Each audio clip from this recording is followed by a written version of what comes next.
In the ring we stand tall, words of blades that never fall, debate the warriors brave. Every thought we give and save.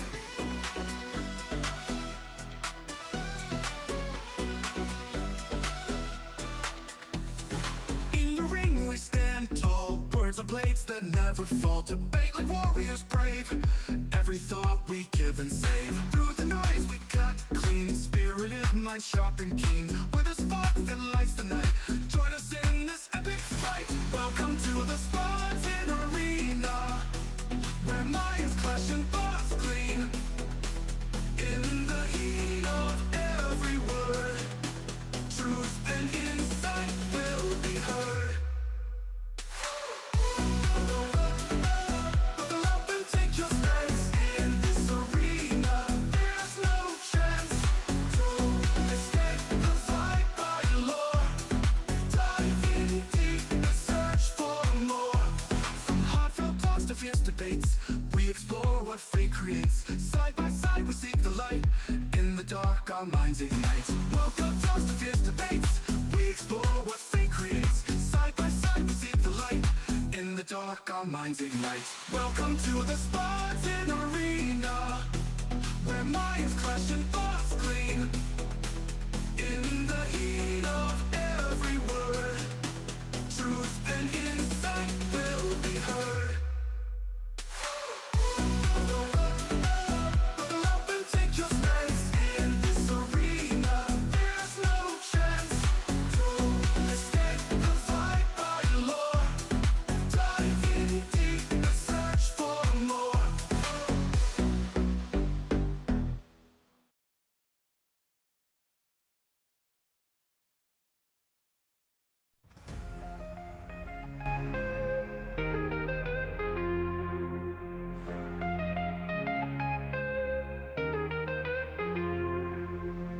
In the ring we stand tall, words are blades that never fall. Debate like warriors brave, every thought we give and save. Through the noise we cut clean, spirited minds sharp and keen, with a spark that lights the night. Join us in this epic fight. Welcome to the Spartan Arena, where minds clash and thoughts gleam. In the heat of every word, truth and insight will be heard.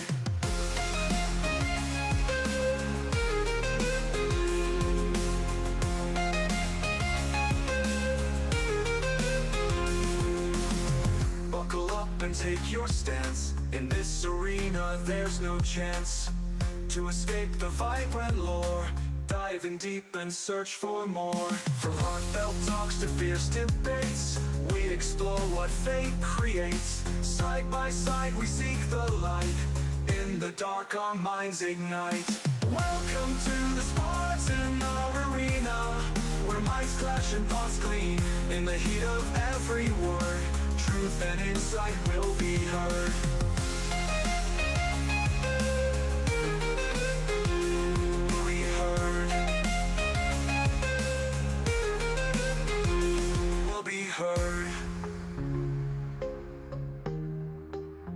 Will be heard.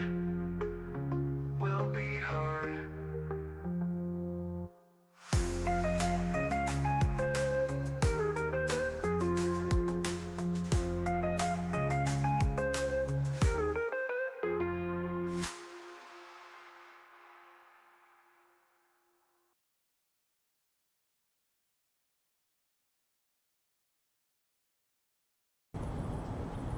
Spartans!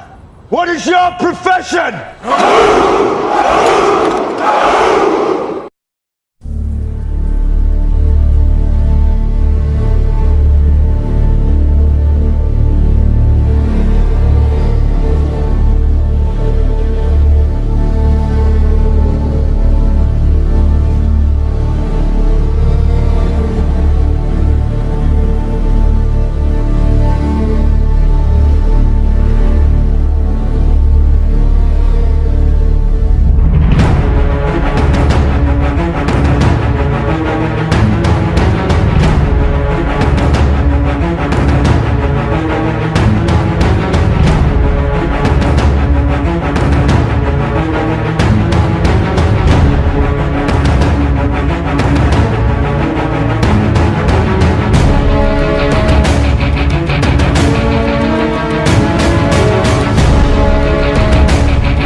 What is going on, everybody? Welcome back to the Spartan SU Network. This is the show of shows. Of course, we're talking about a Spartan Arena.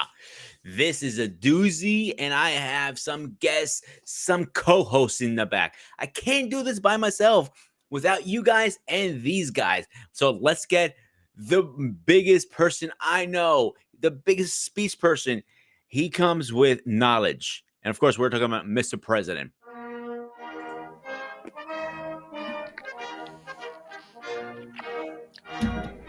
Mr. President, how are you tonight? I am well. I am well. I'm All right. wearing my military fatigue, so in Nice. case of a war breaks out. Yo, Joe. Let's get our next guy in here. Of course, we're talking about my Groot buddy.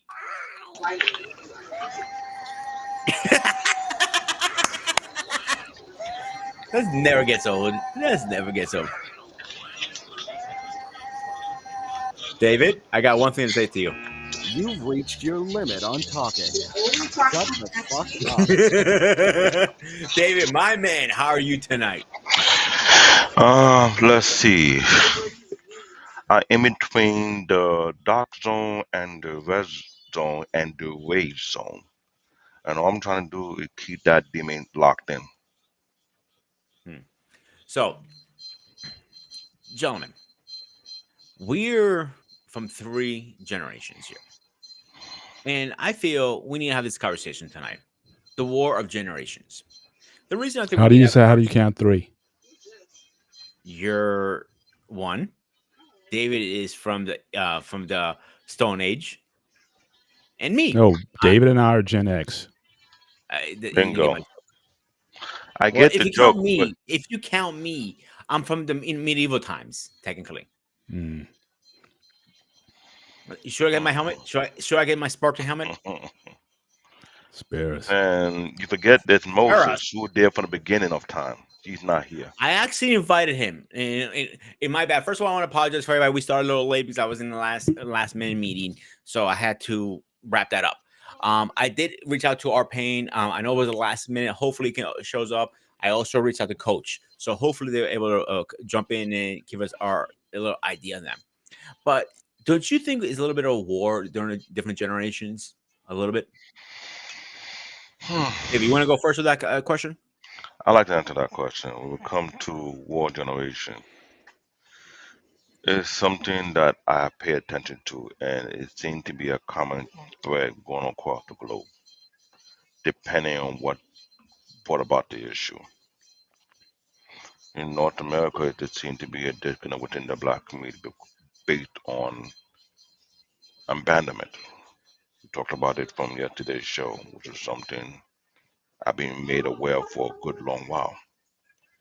In some other region of the world, it's more so about leaving behind a boatload of issue that could have been resolved by their generation, but they chose not to.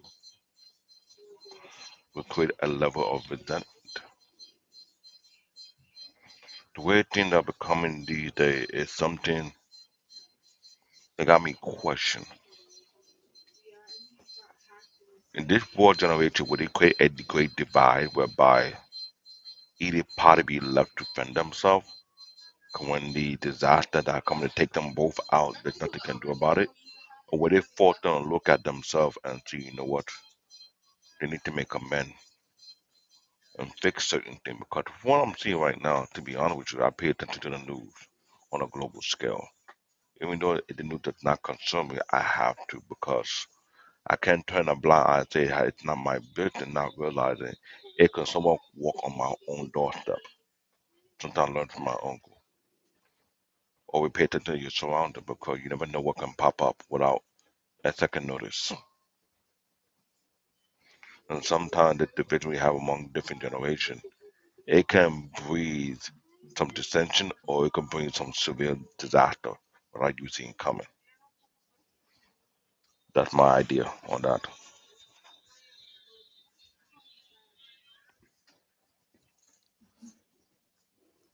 All right. So, what's your question again? Do you feel that it is a war between the different generations? War is a strong word. Um, I think war is purpose of war is basically to defeat or repel an enemy. Um, and I don't, I'm certainly not there yet, but thinking that we're at war, so to speak, with the other generations. But certainly, it is contentious. It is a time of tension between the generations, and respectfully, I think older generations, including ours, the Gen X, have a lot to do with that. Um, in that, I think that so I think that's I think that's one element of it. A whole thing, boomers and millennials, I think, are primarily responsible, of I am one of them. Second, the technological revolutions, and thirdly, the economic revolutions that have come from the technical revolutions. I think all those three things have created a greater divide between generations, and so I think that's really what's at play here.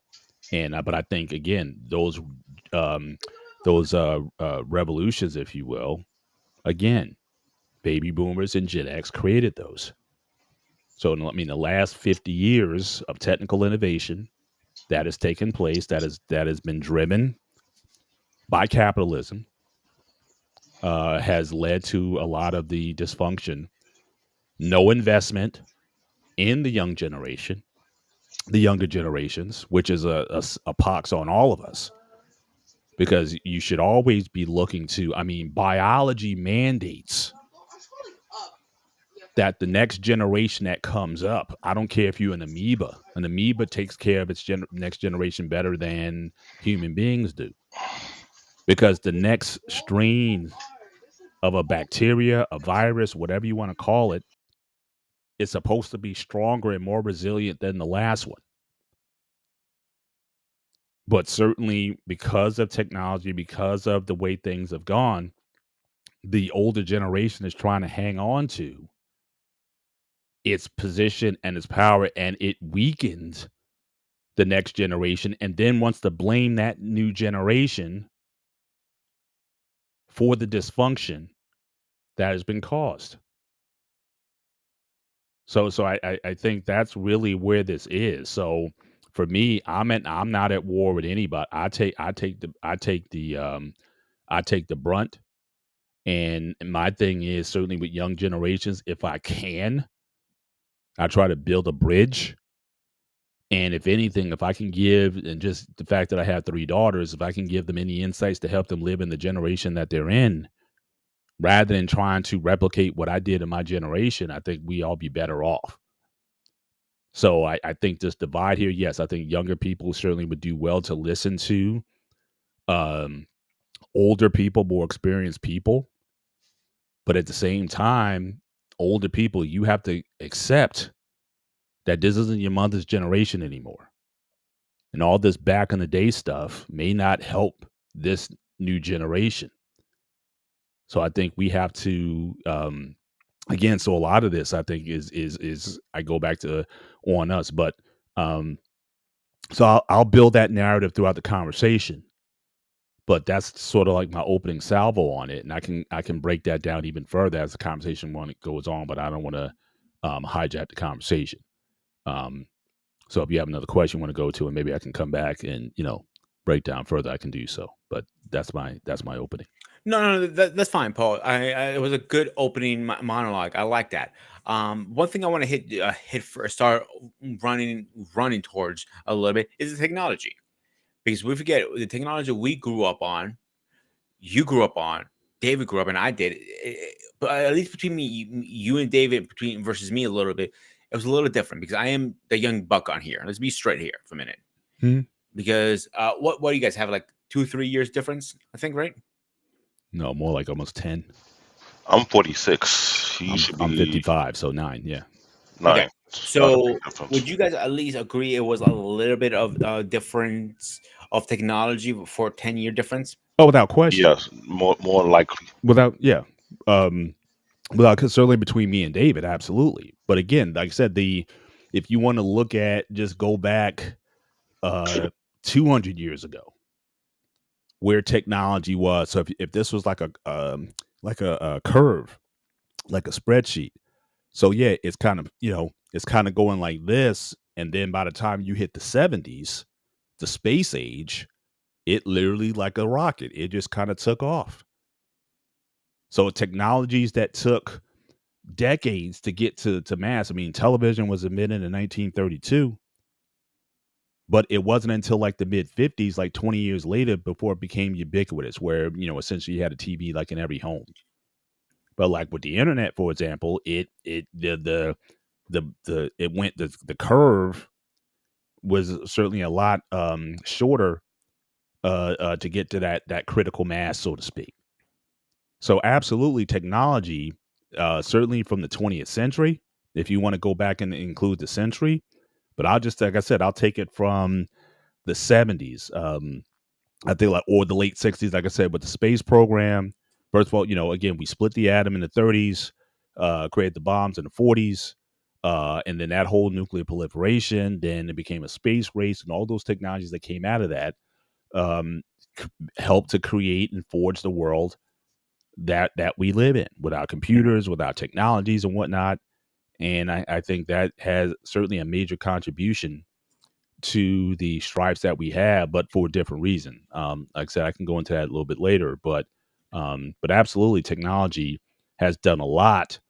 Now, as far as the technology itself, I would say innocently. Like I don't think, is there some mastermind out there who's trying to say, um, yeah, we need to use this technology to divide the generations. I don't know if if it's as insidious as that. I think it's kind of like the Frankenstein monster kind of thing. We built something, and like, they say like them dinosaurs in Jurassic Park. Yeah, we thought we had control of things, or whatever, but there were some unintended consequences from what was created, and then as a result, we find ourselves in this situation. So again, I think there was a famous line from Jurassic Park where you had the doctor. He said, "You spent so much time thinking that you never thought about whether you should." When you found this technology that, oh yeah, we can create dinosaurs, but that'd be so cool to do that. But there were some unintended consequences to that. And Look at so Skynet, the yeah, movie Terminator. same Skynet. thing. You Yeah, know, you, we're even right now we're flirting with AI, and one thing we should learn about movies, like a little bit, like you you see what happened at Terminator. They flirted with AI too much, and the AI got too smart, and they came after us. but again, it goes back to Frankenstein, Shelley Fagel's Frankenstein. I mean, Exactly. it's the same. This is it's kind of the same thing where it took Mhm. down, a lot of that sci-fi, where the computers take over, or whatever it is. It's always been the case where, again, once that genie gets out the bottle, sometimes you don't know what's going to be the effects down the line. You're looking at the present, what you could get from it. And then, unfortunately, like I said, this is where capitalism comes in. How can we make money off it? And you don't think necessarily about the long term. You're just thinking about the profits for now. And again, you mass produce it, and before you know it, you don't take in those consequences. We'll deal with that down the line. It's like plastic bottles, right? At the time, they thought, oh, that was the coolest thing. Let's create these plastic bottles. So great, you can drop it. They don't crack. They don't break like glass or whatever. But then they forgot that, oh yeah, this stuff doesn't break down. And now we got a huge problem where you can't get rid of it. If you burn it, you mess up the atmosphere. You put it in the waters, it pollutes, everything that it is. It's toxic. But we still produce it. Now I know they're trying to come out with different ways to, make safer, quote unquote, safer plastics. But plastics is definitely um is definitely something that, again, for somebody was thinking about how we can make money off it, which is that generation, again, the baby boomers and the Gen Xers. But then what future are we leaving to our kids? Well, we got a planet that's polluted. We got, major waste problems and all that kind of stuff. So how they should be looking at us, because, you know, we decided, oh, this was such a great idea, and we just plasticked everything. and it got to a point where we can't get rid of the stuff, and we're still trying to work on ways how we can get rid of and to safely dispose of these plastic products. So yeah, so that's again, that's on those older generations as well. So I agree with you on that argument, but I also notice there's another argument right behind that. Even though the older generation have done such damage concerning them with plastic, there have been young generation have brought solution how to ne- neglect, not neglect, but to reduce the effects of such things. And for what I've noticed, which is documented through history, it's a simple fact. When there is a solution to reduce the effect of things, that'll be beneficial on both ends. I'm not saying you, Mr. Bennett, but the people in your generation choose not to. correct, yeah. Like I said, that's And like it and I said, I'll all yeah. it's not only they choose not to. I've seen it become a practice they double and triple down, knowing that they're in the wrong and they don't have the I don't care attitude. I pay attention to the news on that aspect of things whereby other countries are now making making implementation to reduce such it to the extreme level. I've watched people take plastic, turn into bricks to build homes, turn into furniture so it won't have to be in waste. I recall watching a young group of siblings, by the way, brothers and sisters who left the US, who have bachelor degrees, have great careers, quit their job, went over to Africa, spent 2 to 3 years to start an initiative to clean the gut of all the plastic and recycle it. It took them 2 to 3 until big multinational corporate picked up on that and want to relocate near that site. It was like there's always a solution to fix the problem. But what I'm seeing today is society among the keyword, the elite in your they fight they don't need to take correction from nobody. Which means whatever damage they're creating for the younger generation, they don't care.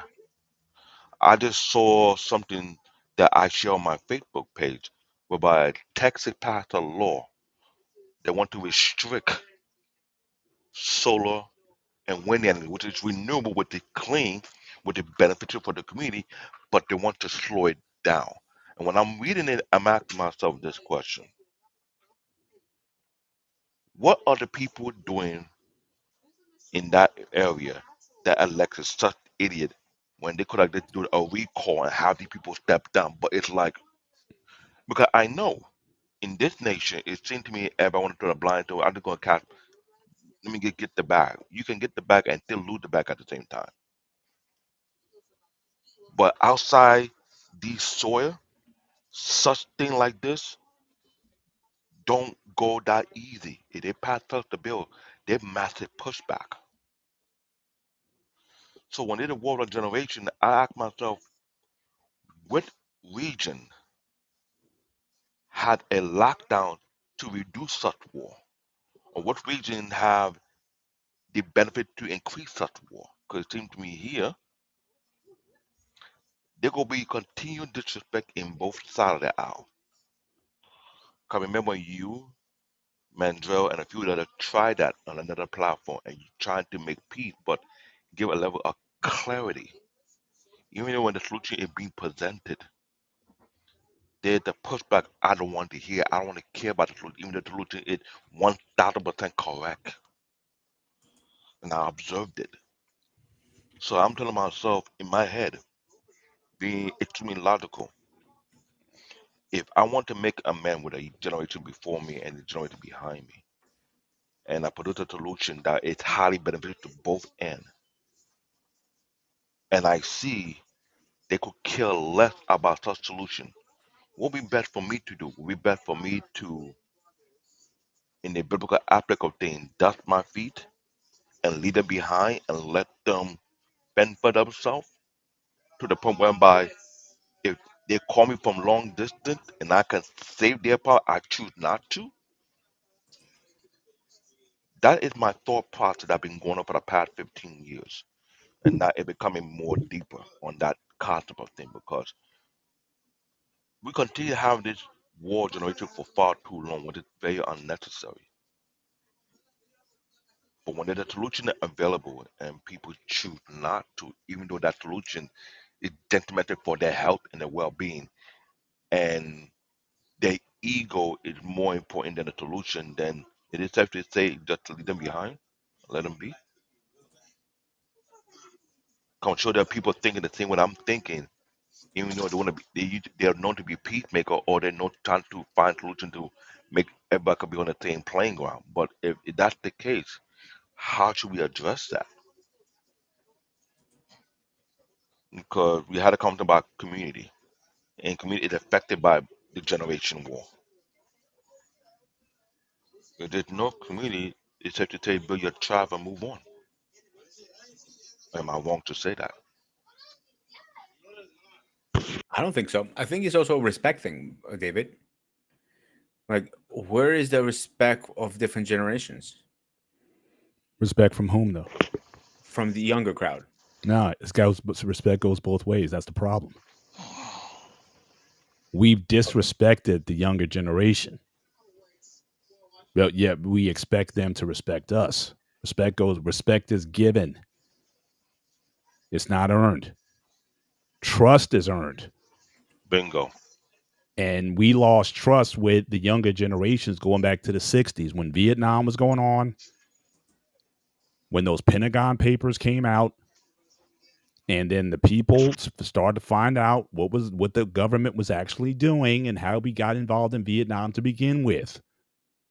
That was the first time in a long time that people thought that the country misled them into war, sent our troops to war, 58,000 soldiers died in a war they had no business being in. And so all those marches and protests, but again, what did the older generations do? Oh, they're hippies and they're being bought by the communists and whatnot, and they're unpatriotic and this, that, and the third. So again, if you want to talk about respect, again, you have to think about the ways to how they've been disrespected. That what world have we given them in? The country's giving them a $38 trillion deficit. How's that? They're talking about Medicare, dropping to around 70% of benefits in the next few years. How's that? So again, and this country did a retro. I'm not again. I don't talk politics here. I really I try not to. But the country went backward, and they said we would rather stick with a certain ideology or series of ideologies rather than looking forward. The country retracted. And to add to that, when certain people in certain generations see such a thing, they are forced to make a decision, either to stay and see if they can make a change, or to say, you know what, this is beyond my pay grade. It better remove myself from here. I remember the first migration started in the early 2000, late 90s, when there was on the news, it was reported on multiple news stations that those who left around that time and moved out of this country, after 2 or 3 years, they will start burning their passport because they never want to come back here again. And they were interviewing these people why they make such decisions. They're saying because one, I thought there was hope and change could be made, but when they realized it was better for them to move themselves from that situation and go somewhere else and find it is not only peaceful but only highly detrimental to their mental health and their well-being. They say, why should I go back and go to the same cycle again? And it depends where they go to, they feel at peace. Now you have another one that is slowly increasing in pace, but quietly. Because looking at the general public, if change not going to be made, because I always say this for the past 2 decades, based on how we vote. I'm not speaking on part. I'm speaking on the consequences of not utilize your accountability and responsibility. When you pick such things, You know you have right to reject something and do not do nothing about it and just brush it off. It's safe to say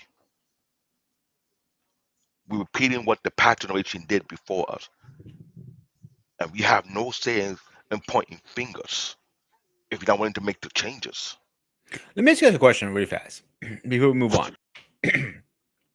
Do you think the divide is actually real or is made up by media and internet hype and all that stuff? Well, to me, that's almost like a chicken or the eggs kind of thing because I think both things can be true at the same time. I certainly think media certainly feeds in, but then there's real feelings that come out of that, and then it feeds on the relational breakdown. So I think both things can be true. What came first? Possibly the media maybe came first. I mean, basically, I mean, there's always been generational divides. Always. I mean, going back thousands. I mean, it's just normal, right? Even in the natural kingdom, right? When a male lion gets to a certain age, when he starts flexing himself a little bit, it's like it's time. It's like, okay, yeah, you need to leave and get your own stuff because either it's going to go down. And there have been times when, again, the young lions take out the old one, take out their own daddy. It is not unusual in the animal kingdom for the children of the of the lion or whatever the beast is kills the parents because all they look at is again older and weaker, stronger survive. We got to get rid of the weak ones so that the new line can go on. So And you've always had some of that kind of but I think that with again with information um and the idea also, like I said, I talked about this earlier, the economic changes. Like go back a couple hundred years, Pete. Let's say if your dad was a fisherman in Greece, guess what you more than likely was going to be? Fisherman. Yeah, because again, you didn't have a ton of choices. That I do know. Back in the day when the medieval times, if you were a blacksmith, your son became a blacksmith. Right. If you were a baker, you became a baker. If you were a joker, you In son fact, became a in joker. fact, that's how some of the last names got started. Smith, like a lot of those English names, they came oftentimes from the professions that they did. it's almost similar in the African culture. Like I said, if you come from a family who are working in a farm, then yes, you'll be in a farm. If you come from a family who fight in the war front, you will fight in the war front. It was like the kid take up the mantle of what the father set before them. For like you said, like you just said, the multiple opportunity right now. But what Mr. Right. Bennett say, how the children or the young generation take out the older generation, it's now becoming a normal thing in the human kingdom right now. Outside the four walls of the United States, because we pay attention to news on a global scale, sometimes the young generation have passed the level of being fed up with it. Enough is enough. How long will we keep quiet until we all get wiped out from your nonsense? We heard about the term called coup. Where do you think that come about? When you have military coup take place, what pushed that? What motivated? Why was it happening? What was the reason behind the coup? What was the benefit for the coup? Who was suffering before the coup happened? Was a coup necessary or was not necessary? This is now becoming a thing whereby certain entities, certain communities, certain nations are coming with enough is enough. We're not allowing it to go on any longer anymore. If you're not going to change, we will force you to change. Yeah. And that's happening on a global scale right now. Because people, nation, community are saying, do we have to sit back and allow it to continue before it get beyond repairable? I'm talking about the sense of survival. How long you gonna keep quiet until disaster come to your doorstep because you don't want to disrespect somebody because that person's ego need to be catered to. What if your ego is totally wrong? What if your ego is bringing nothing but disaster to everybody around you and to within your circle? But you refuse to see the foolishness of your way, but you do not care. In history, we have seen that happen. What happened to that individual? You can only push people so far to the point whereby wherever that come to their mind, it's going to happen. Julius Caesar, Hitler, all these leaders and whatever you may call them. I don't call them leaders, I call them dictators in some kind of way. But when you push certain group of people too far to the point of no return, what do you think their mentor will be like afterward? When there's a great divide within generation, and either generation don't make a man and say, you know what, we're wrong. We need to fix this. It'll be completely wrong to leave such issue behind for the young to clean our mess when we only want responsible. But we are seeing in a society, well, we don't care. Let them figure it out. And when you repeat that cycle and pass it on to the next generation, how are you sure the next generation is not going to have any mercy? They're not going to hesitate to remove you.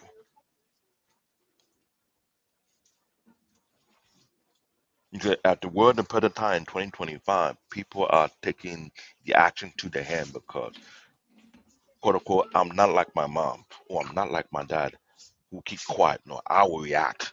And I see that a lot in podcasts, in the media. People are saying, F that. I'm not like my grandma. Don't you hear that phrase before? Don't compare me with my grandma. Don't compare me with my great grandma. Don't compare me with my mom. They kept quiet for that. I will not keep quiet for that. If my life depends on my survival, I would take that person out, or move that person aside, or make that person retired. That becoming a trend, which is bad. But can you blame them for thinking that way? Because human nature, you can't blame a person for their action if you're the one responsible for pushing them.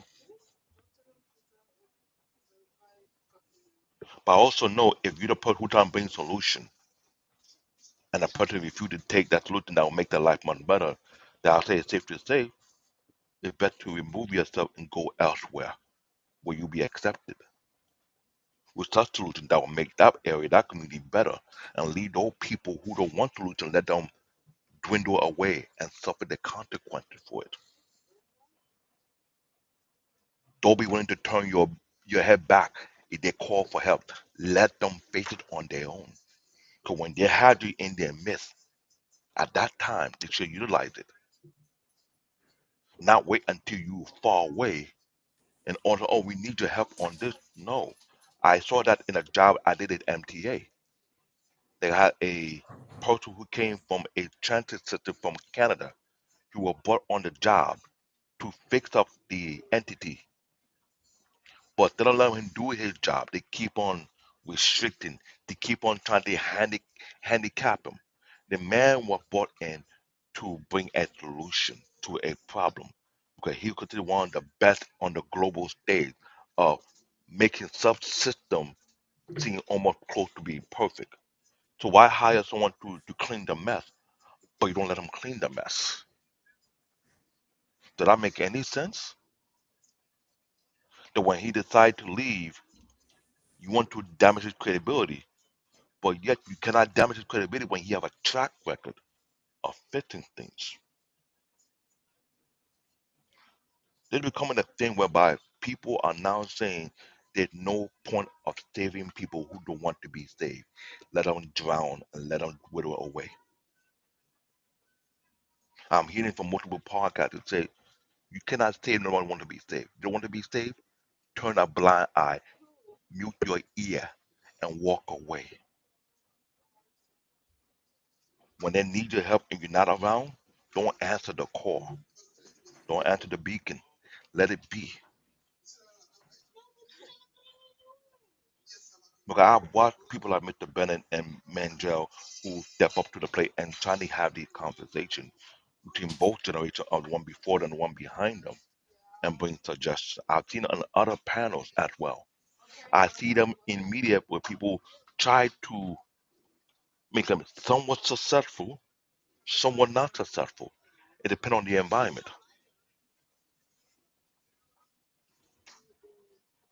There is a great divide, but this great divide that's happening is becoming very poisonous.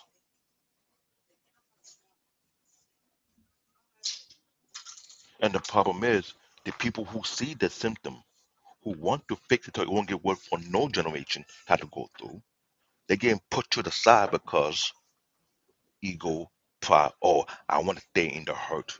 I could kill less. And I'm scratching my head, what sense would that make?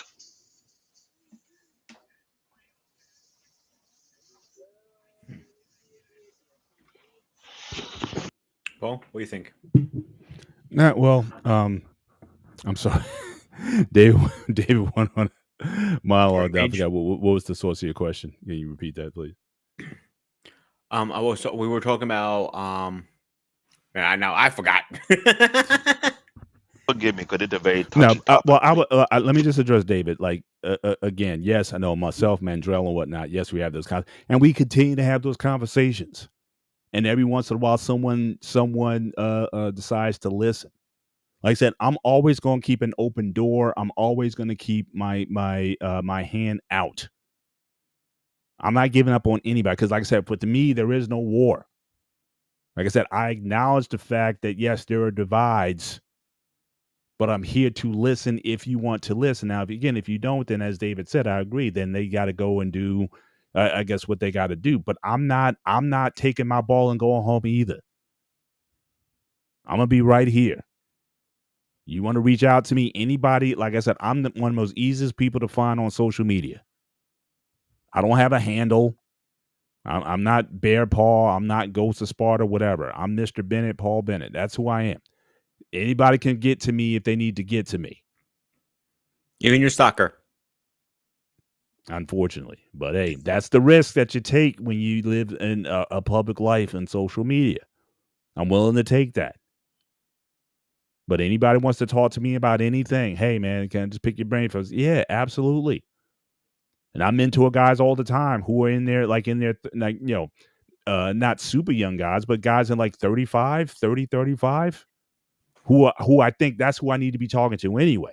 I'm definitely what has changed for me in the last few years is I think where mentorship is supposed to start with a generation before you.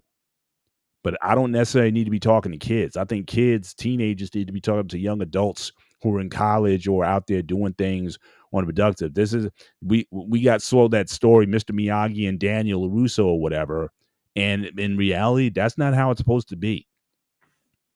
Your big brother, your uncles, your those are the guys who going to have the greatest influence with you. Your older peers, but again, you want grandpa to give you, as a young person, it's cool and everything. But where's that young up and coming? Where are those young lions that you need to be running with?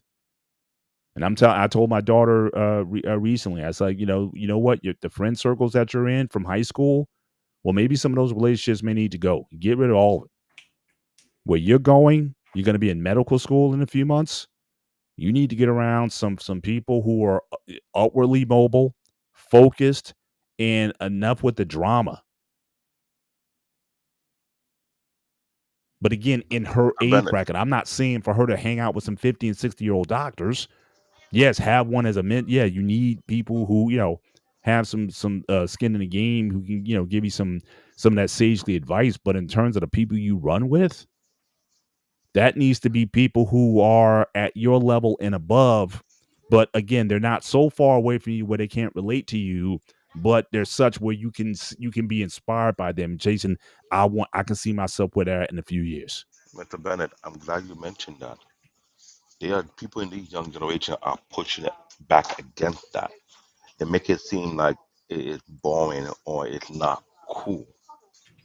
But what's sad about it, that mindset is being kept consistent from on people from a different culture dynamic different from us.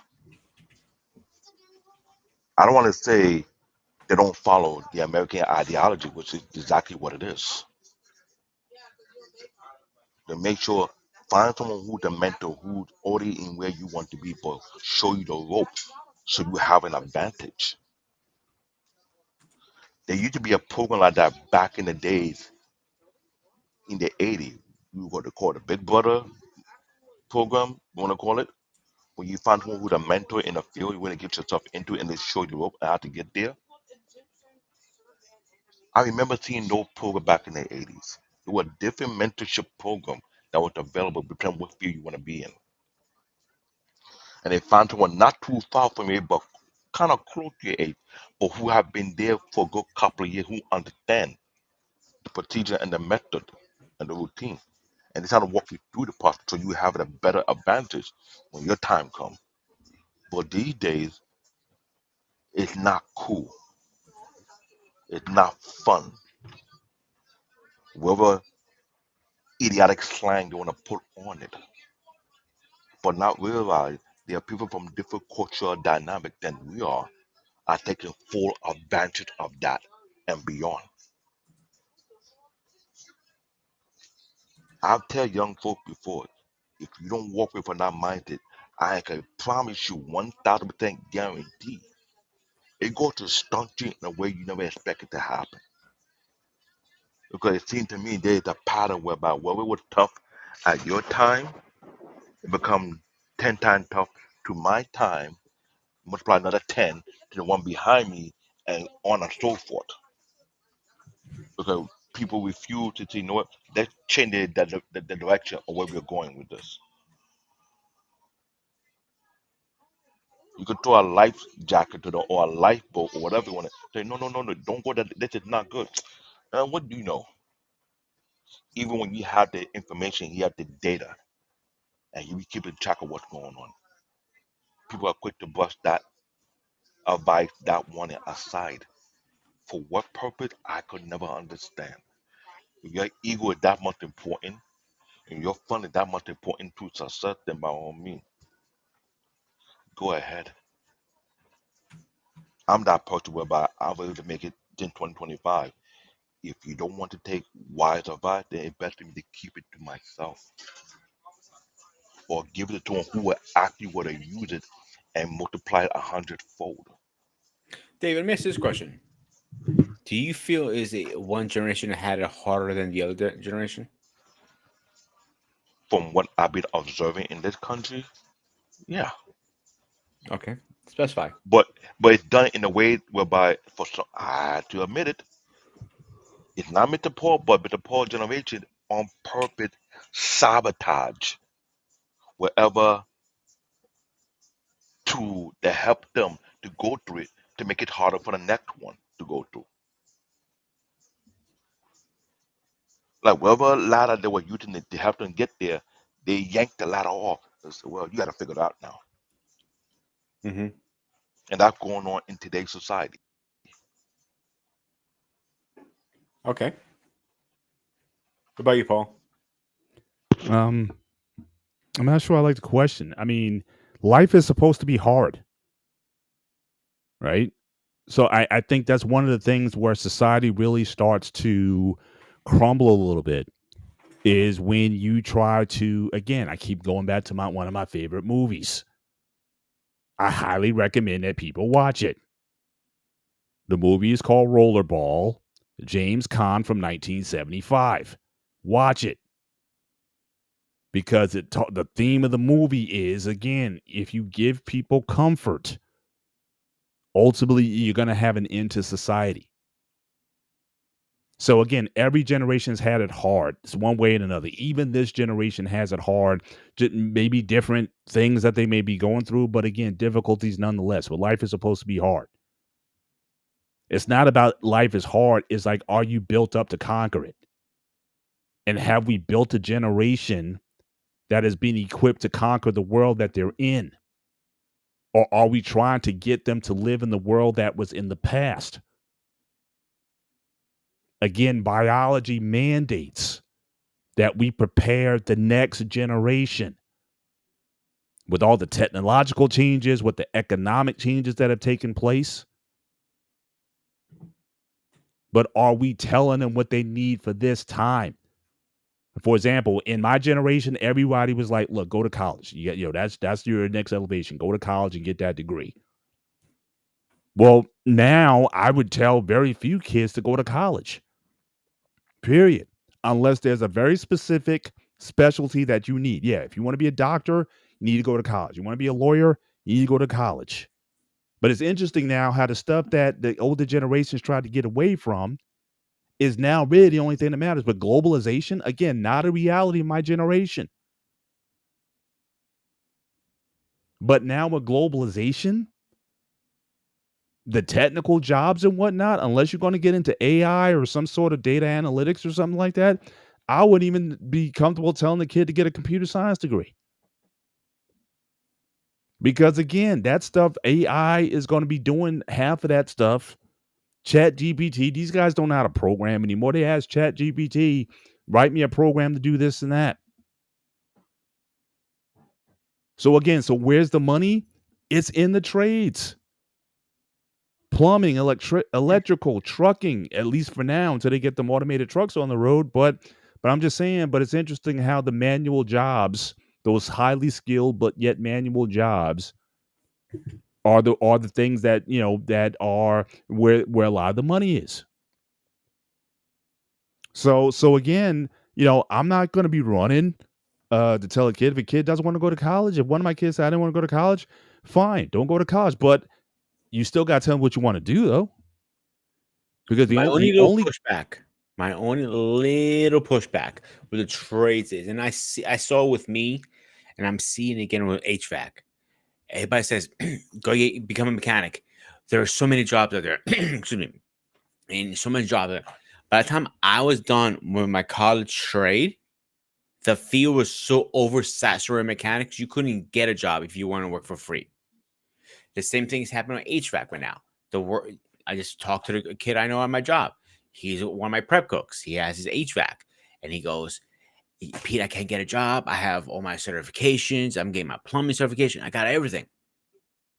It just the job field get oversaturated sometimes. Mm. That's the only little pushback I have in trades. Yeah, I mean, you still have to do your due Oh, diligence you're in next. terms of where the the trends are going. But I'm just saying, but for a kid to go to college with a liberal arts degree, if my daughters came to that, I would tell them I'm not paying for that. Yeah, like So for example, David, you're next. Give me 1 second, all right? I knew a guy who got his political science degree. I'm like, what the fuck is a political science degree? He goes, I don't know. I'm never using it. He's in sales now. So that's David. You're up. I'm glad you mentioned the trade thing because that same issue between that about the trade. But what I noticed, I went to trade school for computers. I've seen that they're trying to change what is relevant, what is not relevant when it comes to trade school. What somebody told me in one day trade school, it made me think completely different. Yes, this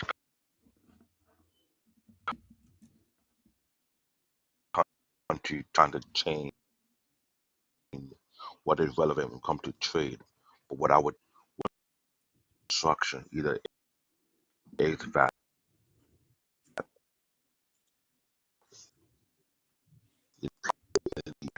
what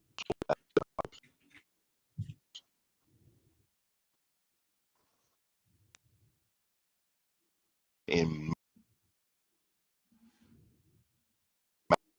David, you're breaking up a little bit. Can you repeat that last statement? managing position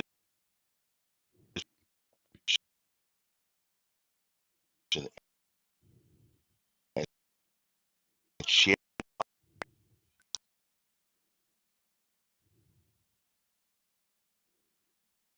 Can David, you hear me? Can you hear me? Right? yeah, you were breaking up that last part. Can you? Yes, I can. Yeah, But your what I was screen is skipping a little bit. That's told. yeah. I hope I'm stable right now. What I was told that the Yeah. trade, yeah, you learn now. They're very valuable. It's just that the industry leaders here are trying to push trade out as if they don't need it, but they don't realize these people trade are far more valuable outside of this country than they even imagine, especially in construction right now. Because I Mm, watch how the Chinese industry in construction are leap and bound far beyond us, more than a decade, and then they're doing things that we thought was impossible end up being possible of doing so. And it's not AI that is pushing that. It's engineering of the human mind that is pushing it. The problem here, we in a society whereby those higher up looking for ways and means to maximize their profit and reduce the workforce so they can have more money in their pocket, mhm, which is why they're going toward to AI. I wish them the best of luck with that part yeah. Well, I mean, because one is the I guess the idea and the other is the means, right? So I mean, you could say it's not AI, but again, these companies are spending billions on developing AI. So you want to, I agree. You don't want to blame the hammer, but the hammer's doing damage. So so I I get don't think, that, but I yeah, also believe there could be a level of overreach when you go too far to the point whereby motivated by greed, you want to find any loophole to continue to drawing out more money to your pocket and less to the people who build your company. If that's the path you are taking, then by all means, I wish you the best of luck. mm, Because the world we live in have a way of making people wake up. mm, When you're that greedy to the point whereby you want to, I don't care, you want to squeeze as much money you can out of the society to put in your pocket, then the Bible says, for the love of money, which are all kind of evil. So what come down yeah. the pipeline, you deserve every bit of it. Well, it gets down to So what? capitalism again. That's why I talked about that early on. Capitalism has driven much of this technological advancement again with the short sighted goal again of profit making profits, Hmm. but it hasn't generated the long term benefit. Now again, not to get political again, but communism hasn't worked either. I mean, we've never had a truly communist system ever, I'm aware of because that too. communism was supposed to be the end all be all to kind of solve all that, and everybody just sort of works for the good of everything. But again, you see in communist countries, you don't see that wealth sort of spread across the board either. So And I'm I aware think, of that. yeah. So I human think that's the beings, just in general, have it's always been a small group of people who've been in interest. Either it's the government's interest or it's the corporate interests that have always taken precedence to the detriment of everybody else. and what I know that there's some country that must have found a solution, but we never hear from them because one, they figure out the balance between both sides of things. You Yeah. can't Well, go to the extreme. someone's going to lose. I mean, that's the problem with that's the lie that capitalism promised. Capitalism, Keynesian economics, the invisible hand was supposed to be such where it would breed competition to create better, more efficient goods, and everybody would benefit from that competition. But the way it's done, capitalism, the way it's done, it squashes competition. It Bingo, rejects new ideas. It keeps bingo, things down so that the current structure can stay up. So again, so the idea is again, the whole idea is build a better mousetrap, and but this they where don't this want a better mousetrap built. and this why certain society are pushing back against that because they are watching longer to understand we don't need that ideology on our soil. So that being said, you can take your stuff, you can take whatever belongs to you and walk out. We don't need you here because we want to do something completely different from that. And like I said, I read history. Whatever that go to the extreme to the left or to the right always fail. If you're not trying to find a balance to that, then as history has foretold what's going to happen, you're going to be replaced, and it's going to be real bad if you be replaced with extreme violence based on how extreme you're pushing such narrative. No one can control fate, not even me. Mhm. And I'm very aware of that. But when you have people going too far with it, I've got to remove myself because I don't want to see whatever disaster that come along with it. I ought to be far away from it than being nearby it. Because when you don't want to remember what history has said, what is going to happen, other society before you has suffered great consequences because of that, and you brush it off as if it never.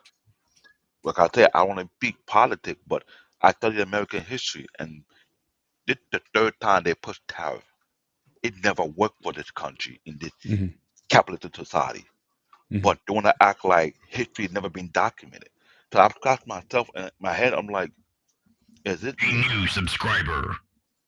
Is it me, or they rather bump their head on the wall even though their head is bleeding and they want to continue to do it regardless? It's like, why stop them? Just let them be. And he has a good point there. Listen, things are things happen for a reason, certain ways, but we don't understand why it happens like that. Make sense? No, I see. Where you going with that? Okay, so the tariffs thing. There is a reason other presidents have not done it, and all of a sudden we're doing it, and it now is going to cause more financial stress than anything. Yeah, I mean, it's unless you just gonna think that we can just wait them out, that you got to go through this sort of short term suffering for long term benefit. But again, the unintended consequences is such that you think that doing things. I mean, you can't think in a bubble, you know. But again, I don't want to get sort of too far into that. So I want to stay on the topic of No, the no, show. I don't need that. I just want to bring Yeah, my I two got you. cents I in that. got you. But you did raise a question, and I guess I can ask it here. Yeah. Has technology brought the generations closer or pushed them further apart? I would say it pushed them further apart, but again, I think this might be a good segue for me to kind of give a breakdown here of kind of where how we get here. All right, so again, if you go back again up to maybe about 150 years ago, human beings kind of learned how to do things through experience. Like, you had some people all the way back in the day, they ate a bunch of plants that they didn't know what they were eating and they died from it. And then they said, oh, I probably shouldn't have eaten that. They did it enough to say, okay, we have an idea of how these things work and how these things don't work. So experience, that takes time. That takes energy and effort. And you're going to probably take a lot of failures. But then there's another method. Once you kind of know some things, then how information used to be transferred from one to another was through either so the goal, I say, let me before I go there. The goal is craftsmanship. That's the goal. You learn enough, you get experience enough through your knowledge and what you've been able to do, and you get to a point of craftsmanship. And that was the goal of every person, to get to craftsmanship. I don't care if it's how to cook or how to be a metal worker or whatever it was, a fisherman, whatever it was. You became a craftsman of what you were doing. How you then got the knowledge transferred from one to another. It was either through apprenticeship, sonship, or discipleship, depending on the discipline. And that used to take time. It would take you years if you worked as a fisherman, if you worked in your dad's shoemaking shop or whatever it was. They started you young. Again, sonship. You started as a kid, 6, 7 years old. They brought you in on whatever they were doing, farming, whatever it was, and you did certain things and you learned over time until you got to a point where you knew enough to then start doing your own thing. So either you got a cut of the business, or if at the time, if I'm the father and if I want to retire, you get the business. And I go off on my merry way and I go off and retire and I have my, lay on the beach in the sun or whatever, and I just enjoy my retirement. That's how it used to work. So information, it took time to transfer skill and talent. It took time. Yes, there were certain things you could learn in a book, but again, repetition over time is how you got good at things. That what technology has done is that it has shrunk, and also in that process is how you built relationships.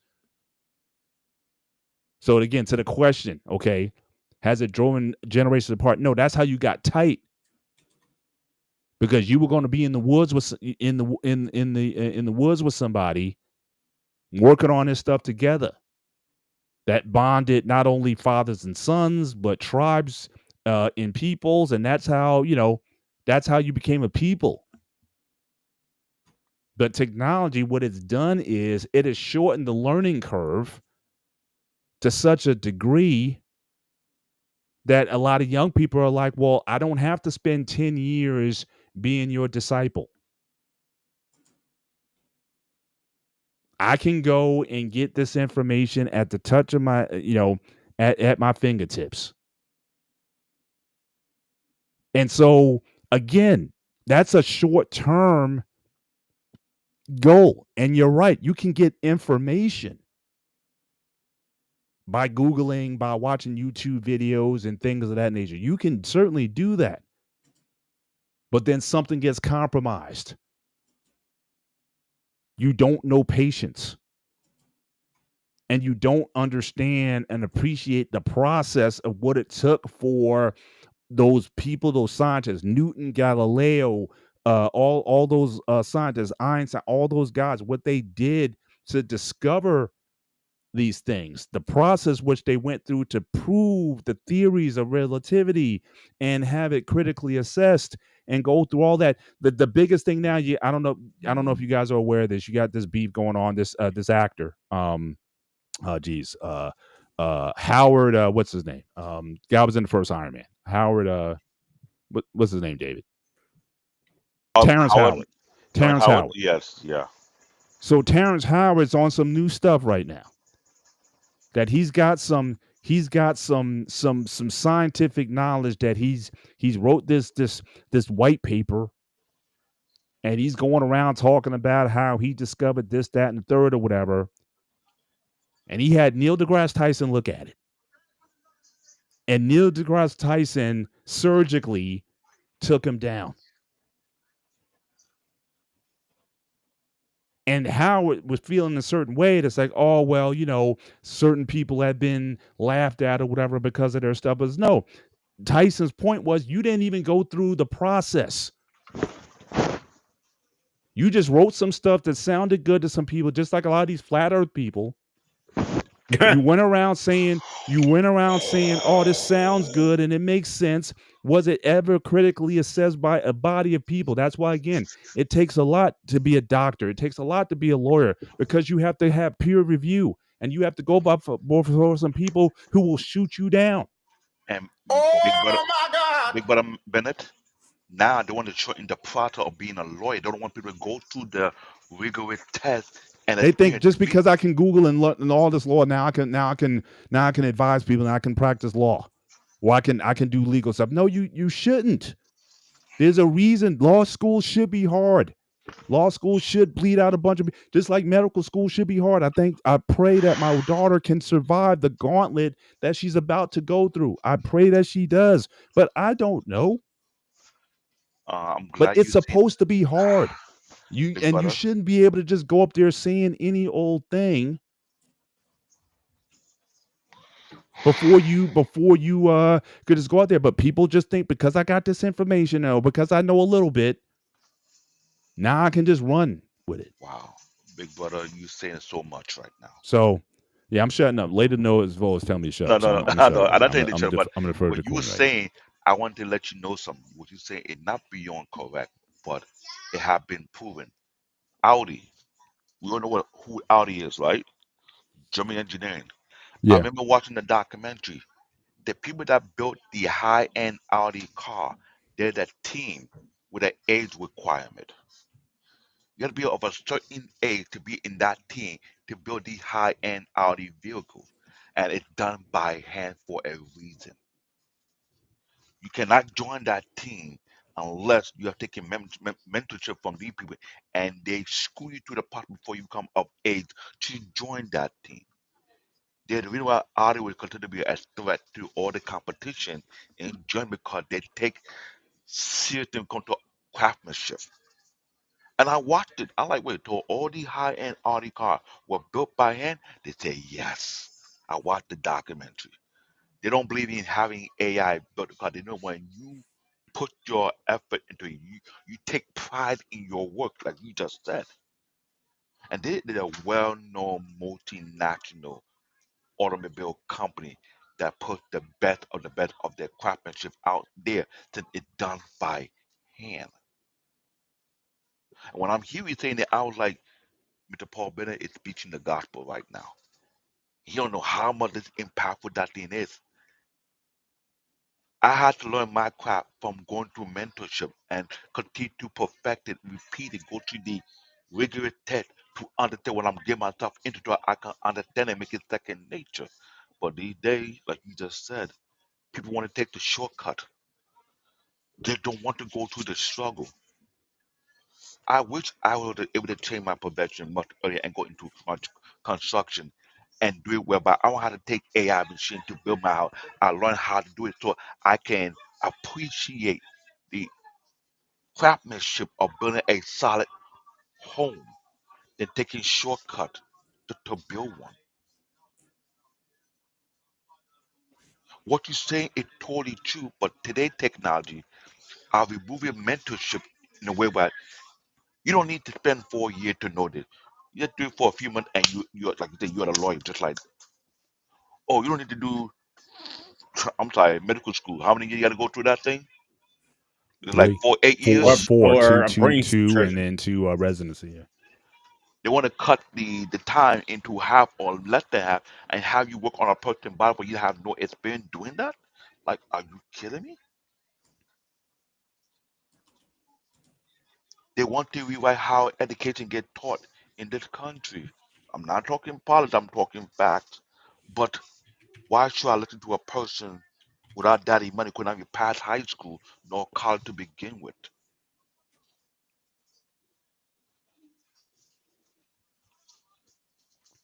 When we're not trying to pass knowledge to the next generation and yet people are preventing us from doing it, my question to ask, what are we going to do about it?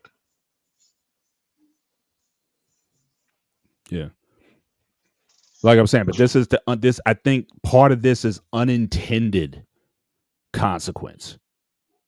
But it's like, yeah, but if you're gonna shorten the curve, if you're gonna shorten the time that it's got to take me in order to master certain things. Now, again, every parent wants their kids to have it better than they did.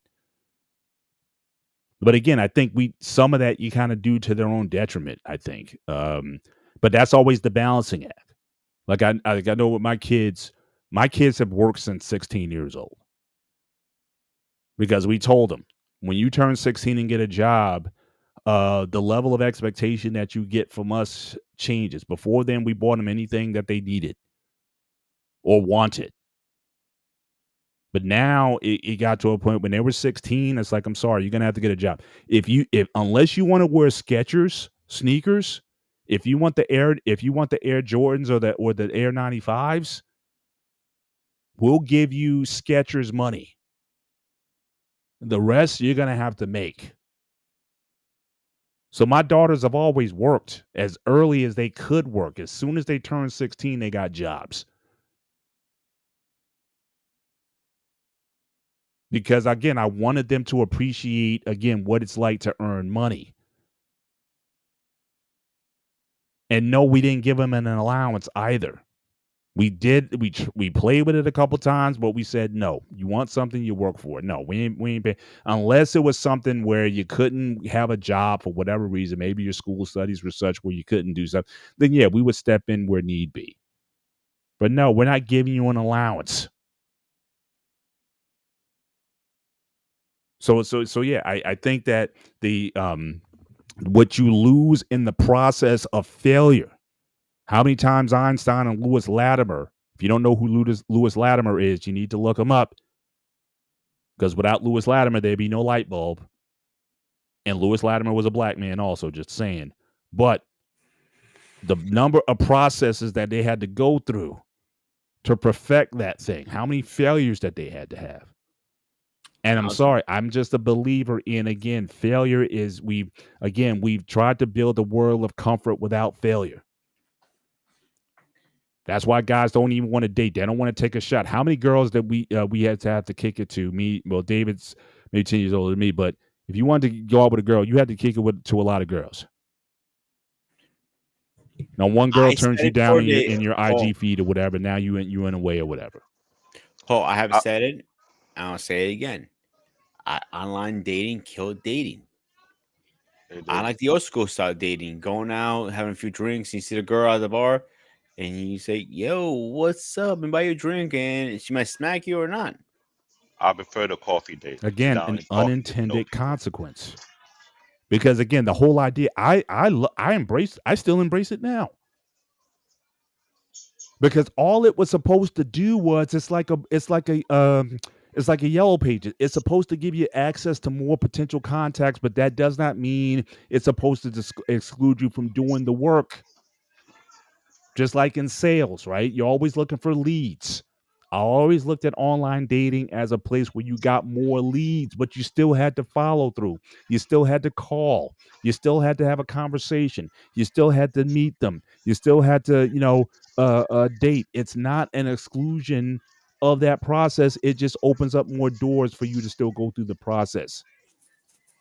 But people thought, oh, well, online doing swipe left, swipe right, and then okay, I find a girl, we hook up, and boom, and that's it. No, it was never supposed to be that. But that's what it turned into. I get that. But then again, as parents or as sages who kind of went through some of that, again, my process was not. Again, I went through a lot. I put myself in very uncomfortable situations, and I didn't know where my blessing was coming from. I just knew I had to put myself out there in ways that was a little unusual at the time because I didn't have game like that. I didn't have I was 150 pounds, 158 pounds, skinny as a rail or whatnot, and girls weren't kicking it to me like that. So I just had to kind of get out. I was never the cool guy. I never had the cool car. I never had the nice clothes. I was an average guy. So you had to put extra work in. I had to put extra work in. That doesn't change for anybody. In today's market, people talking about they can't find jobs or whatever. How many jobs have you applied to? When I was off a year and a half ago, when I was looking for another job, I put in at least 5 to 10 applications a day. That may be netted maybe less than 10 interviews. And the job that I got, I didn't even apply for. So for me, that's a spiritual thing with me. I'm like, all I know is I do the sowing. God does the growing. I just know I just got to sow. I just got to put it in. If it's 1 or 100. When I was looking for my wife, I said, I'll talk to 99. If I get 99 no's, that's a good thing. So again, that doesn't change for anyone. And that's the only thing I would advise a Gen Z or younger in terms of that product. If they came to me, if they wanted my advice on something, if you think you're just going to pick and choose your opportunity, you may find yourself lacking. I'm not telling you that you got to live in my world or do certainly what I did. If you want to try it, you can. I don't know if even my method would it even work in 2025. I have no idea. But I am saying though that again, you still that there is no substitute for hard work, just like training. Training, I don't care if it's 1825, 1925, 2025. If you want to build muscle, you have to break down muscle tissue. All these fancy workouts that people are doing, what squatting on medicine balls and kettlebells and all this kind of stuff. I'm seeing these people do this stuff. No muscle. I'm sorry. If you want to build muscle, compound, control movement with sufficient weight to work the muscle to failure, give yourself the proper rest and recovery to grow. You're not getting around that. I don't care what fitness machines they come out with. There's no substitute. If you want to build muscle, you must break muscle fibers down through working them beyond their capacity and then give yourself the proper rest and nutrition to recover. It's pretty simple. It's hard and it hurts as you're doing it, and you're going to be sore after it. Some things you gotta stick to the old school way. It works. Well, it's just, I don't even like to even call it old school. I'll say this, it's science. I mean, yes, the science changed, the science evolved. Yes, things that people believed in the scientific community that have changed. Yes, things are allowed to change, but those things change through again whatever theories or new ways that you're doing things that has to be tested, and you're gonna have to go through a cauldron in order to prove and demonstrate that those things are true or not. So a lot of people say, "Well, science can't evolve." Yes, science can change. Yes, what we thought a few years ago, yeah, we can change that. All this thing about well, science changes all the time, so you can't trust it. No, the fact that science does change is the reason why you should trust it. Because don't forget, the But body doesn't evolve. The way we trained 40 years ago, it can't train it today. I'm using that as an example. Uh huh. So yes, science evolves like the body. The way you trained 40 years ago, you can't use it the same way today. The way Arnold It trained. depends. I honestly, I would say no. I would say well, yeah. In fact, I would say train less. You go back to Arnold Schwarzenegger and those guys overtrained. Those guys trained twice a day, 6 days a week, or whatever, and it was too much. Now guys train a lot less, but more intensely, and obviously the drugs have it certainly now improved. I want to But certainly interject here. there's things that have changed over time. I would certainly say that as we got better with it. But again, but just like the science, again, our minds should change too. But you got these people like, oh, we need to stand on these foundations and whatnot until you find out that the foundations I weren't believe that what you what you're said they saying were. totally correct.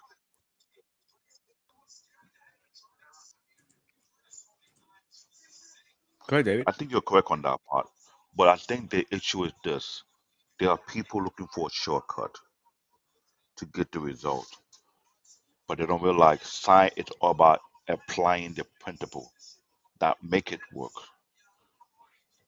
There are people, I saw a video, a bodybuilder who showed that there are people who have a different work regimen that still give them the same strength they have, but the muscle mass not the same. Rock climbing. Rock climbing is not an easy sport. It takes a lot of discipline to pull your own body mass to climb to great height and have great control. And you have people doing it with their bare hand. They pull someone who's an actually rock climber to lift the same weight they were lifting. And he was lifting it easy with no problem. They couldn't understand how, but the guy told him, I work on my natural body weight because it's much harder to control your natural body weight when you're at a certain height. You have to discipline yourself to have complete control of your body. 'Cause if you don't and you slip, there's a level of discipline applied to such fundamental in that. But what you mentioned, Mr. Bennett, is totally to people looking for a shortcut. I get Yeah, a and peak, I think whatever you want to call it, but yeah, lose weight. I think people always look for the shortcut. The problem, the thing was back then, the only shortcut was those things I talked about. Apprenticeship was the shortcut. Discipleship was the shortcut. The family that you were born into, that was the shortcut.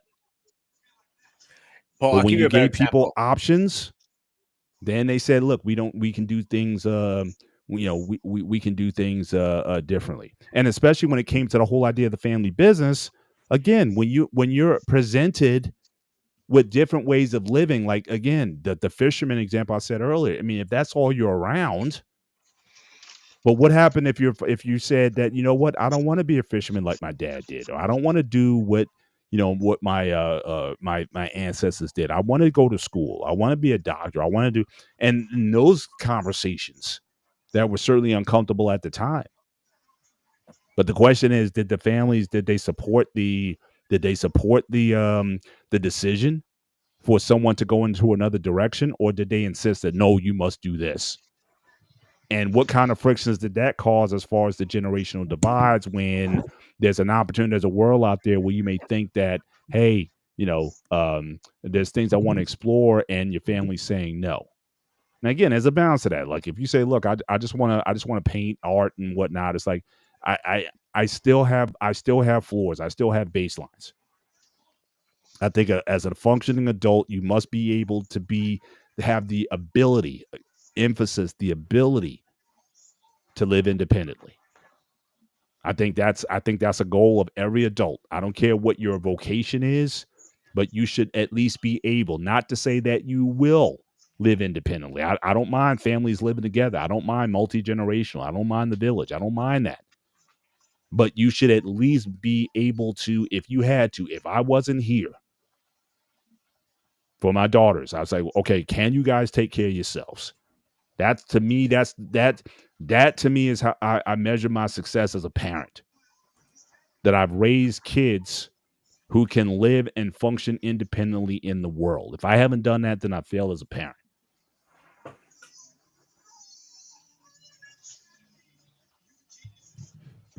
And you're right, Paul, because you have to be able to function first before anything else.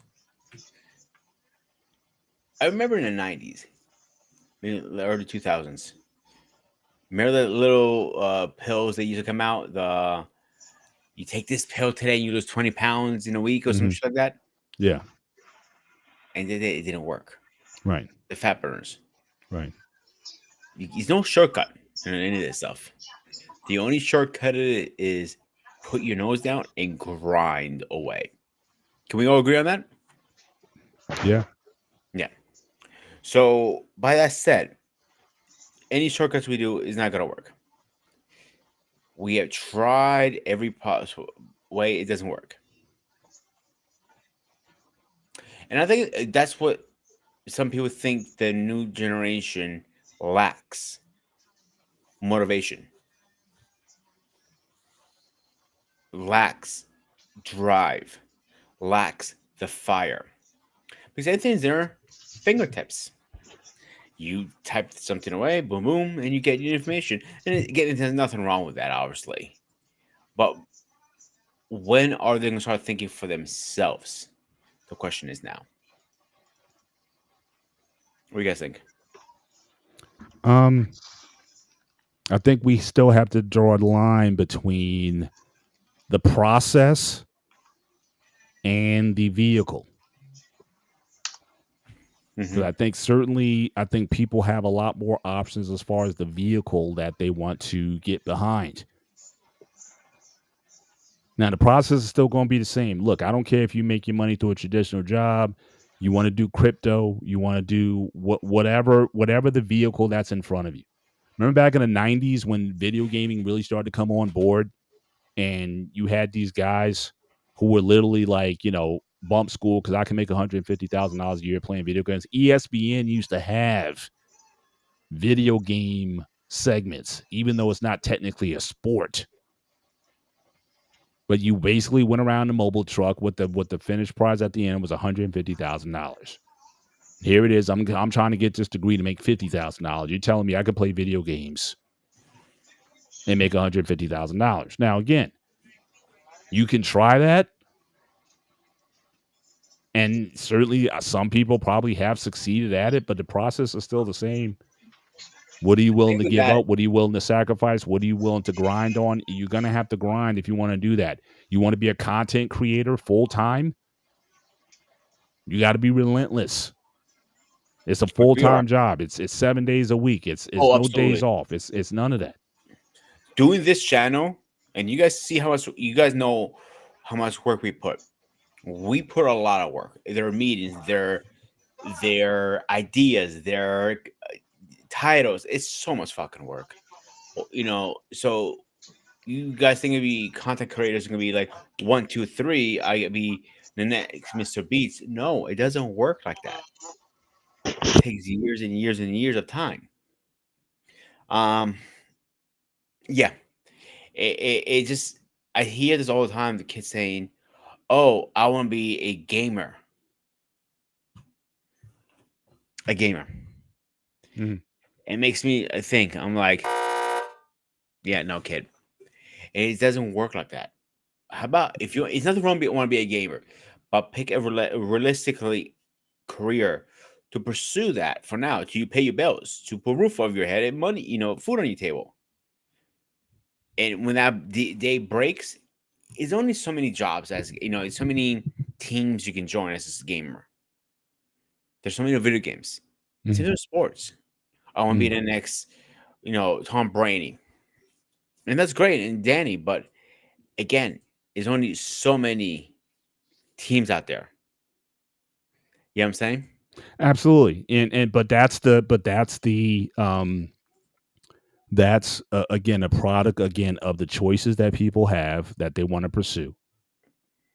And to what extent do we indulge them in terms of doing so?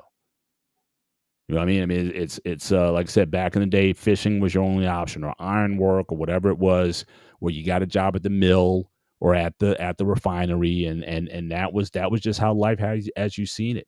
But again, people who And go into listen, business, and when most people businesses said, fail within 5 years.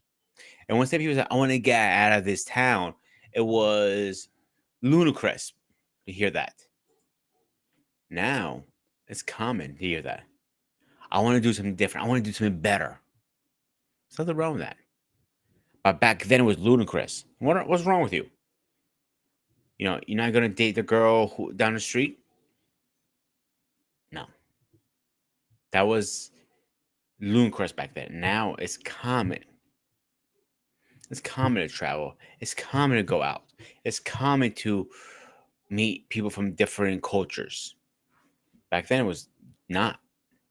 Yeah, yeah. You got to ride that line between again what you are. Like I said, the vehicle and the process. Yeah, there were a lot of things. People didn't date interracially, for example, back in the day. People didn't, we had a show on the gray area talking about interfaith relationships. That Yeah, wasn't a like 2 weeks thing ago, back in I the think it day. was. Now people are doing that. Um, Mhm. yeah, I mean and again, some of that's and I get it. Some of those things that can be limiting. If you have the aptitude for something and you really have a passion for something, obviously you want your parents or those, your guardian, your caretakers to support what it is that you're trying to do. I mean, that's I think that's a fundamental that, everybody, sort of wants that. But then again, you know, are you willing to take the consequences of such action? Or if you're that older generation, to what extent are you willing to support your kids as far as their ambitions or dreams? So again, let's say take 10 years, 20 years from now, Pete, you have a teenage son and contemplating or daughter and they're contemplating their career. To what extent are you willing to support whatever it is that they're doing? Simple. Right? It's easy to rob a bank. No, joking aside. To the extreme. If it was my blood, I would go to the extreme. But It what was does that my mean though? sperm. Because again, that's hyperbole also. It's not extreme. Like so there's certain career choices, career paths. Now I'm talking even legal ones that Mhm. you probably wouldn't be up for, or that you would have a hard time giving them uh, uh, the grace to pursue. I'm not saying illegal activity. I'm not saying become a bank robber. I'm not saying and I said I'm gonna say be a stripper. I'm not saying or get into the corn industry or I whatever. I'm not know. saying any of that. I'm just saying even though that's legal. But I'm just saying, but you know, I'm sure there's certain things that you would certainly want to steer your kids in a different direction. But the question would be again, you know, what there may be some things where you may say, like like I said, I already told my kids, if you're trying to go to school for liberal arts, You know, he I'm not just she just said a I'm man. not I'm not paying for that. You know what I mean, Mhm. that's My ear shining. Y'all see that? so that's the It was No, it's one of our shining. subscribers, Stacy. No, that's a house. She, No, baby, look. can you go lower the background, please? Be muted for a second. All right. So her daughter went into a very niche career, and I looked at her like, does she have a backup plan? No. That is the issue. I want her to be happy.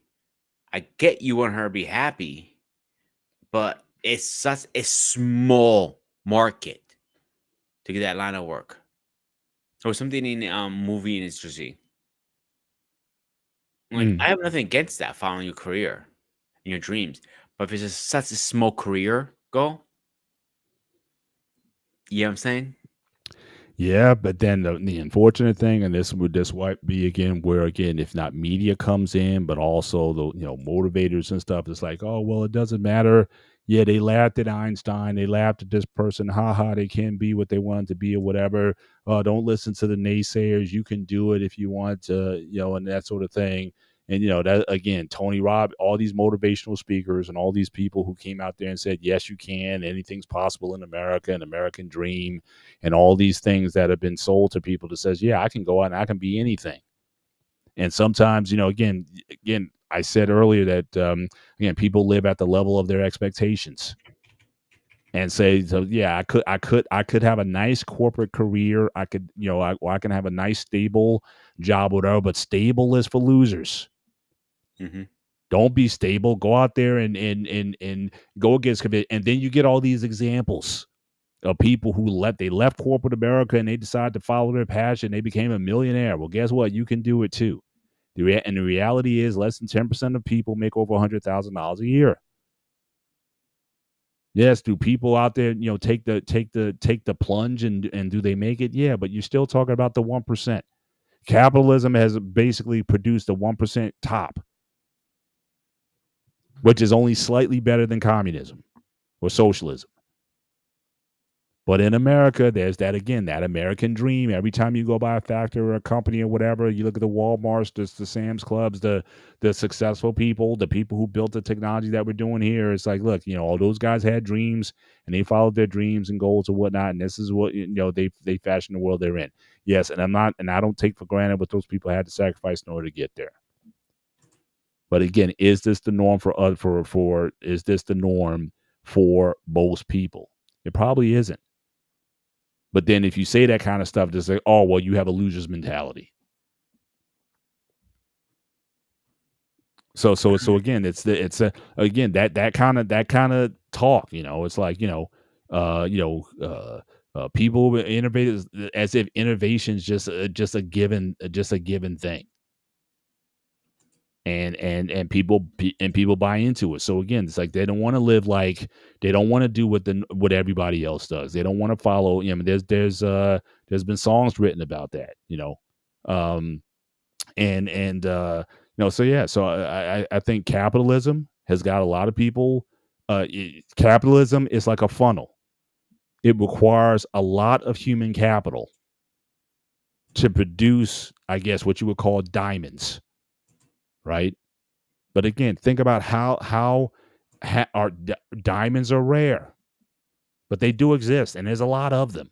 But again, how many resources, how many hundreds of millions of pounds of coal and pressure had to be done to create those diamonds? But not everybody could be a diamond. But this is part of the thing. Also, people see money, people making money. Oh, they got 1 million followers on TikTok. They got 2 million on Instagram. They got this. I can do that too. If they can do it, I can do it. But it's a lot more than that. That's what we don't realize when they get into it. Well, yeah, but again, they see again they see again they see somebody doing it, especially if it's a young person who looks like them. They're in their age bracket. Oh, that guy's 25 years old and he doesn't have a job. He does YouTube full time, or he does the IG full time. Hey, bump going to school, even though I got a scholarship for it. My daughter knows a guy now. He had a full ride to I don't know if it was one of the Ivies or something like that, but he quit. And he's doing like nothing. I was like, well, okay, what is he doing with his he's not doing anything, but he had a full ride scholarship. I've known people who've gotten to the third year of medical school or law school who quit because they just didn't want to do it. So that's part of this generation too. I mean, like I said, all I can do is I can give them generally the principles of what works to be successful. I can't tell you what you can be successful in because I have no idea. There's certain structures and institutions, there's certainly careers and things that have track records to them in terms of what you can expect to get out of it. And, they kind of lay it, like I said, medical school is pretty laid out. You want to be a anesthesiologist, you want to be a psychiatrist, you want to be, it's kind of, there's enough there to say, look, if you do these things more than times than not, and if you do well scholastically and through your stuff, then this is where you can expect to find yourself. But even then, people find that even if they go through all that, and then once they start getting into the neck of it, then it's like they get burnt out from it. I say I've known lawyers who stopped practicing law. They decide again, it's a whole nother industry altogether. So That is a thing that happens in any field. I think you get burned out eventually. But are you not burned out doing IT, David? To get burnt out in IT is an understatement. I did a show about burnt out a few years ago on my channel and how far some of us in the IT field went past the limitation of being burnt out, which it can be very, very dangerous. But the thing is, it's not only being a particular field, it's more like what environment are you in that either make you enjoy it or make you wish you never did it. That applied to any career. And I remember I had a female who was a nurse came in our show and explained to us how most of her patients who suffer from burnout are mostly black male who are putting themselves beyond their physical limit, but don't know when to quit because their health is at risk. But the problem with a lot of black men who does that, because they have a chip on their shoulder or a huge level of responsibility, that if they don't get it done, nobody else will do it because there's no one else reliable to do it, so to speak. So if you ask me about burnout, I already passed that level of burnout to the point whereby as long as I'm alive, I'll keep going. That's not a good thing to say. I can breathe. I breathe. But what would you expect me to say if the generation behind me is not looking promising? We have people who are staying in the workforce past their 50s and their 60s. Shouldn't be. If you ask them why they're still working, they will tell you. Where we at right now, it's like you're not gonna stop working until you time to clock. Unless you have an exit plan to go somewhere else will make it easier on your life. Because I'm gonna be honest with you guys. We're seeing more and more people older than me and Mr. Bennett come back into the workforce. It's not by choice per se, it's more by situation. David, I'd be honest with you. Like my father, if he ever got in a car accident, he'll keep working today. It drives him crazy. He cannot work.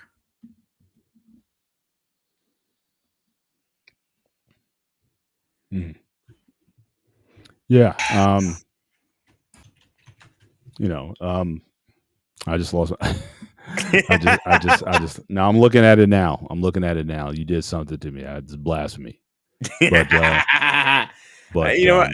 I'm gonna show the. You know what? Should I show everybody now? Yeah, I'm gonna show everybody now. You know, let's take a little recess break here. See why these guys are laughing so much. Let me get back into that part. Give me 1 second, guys.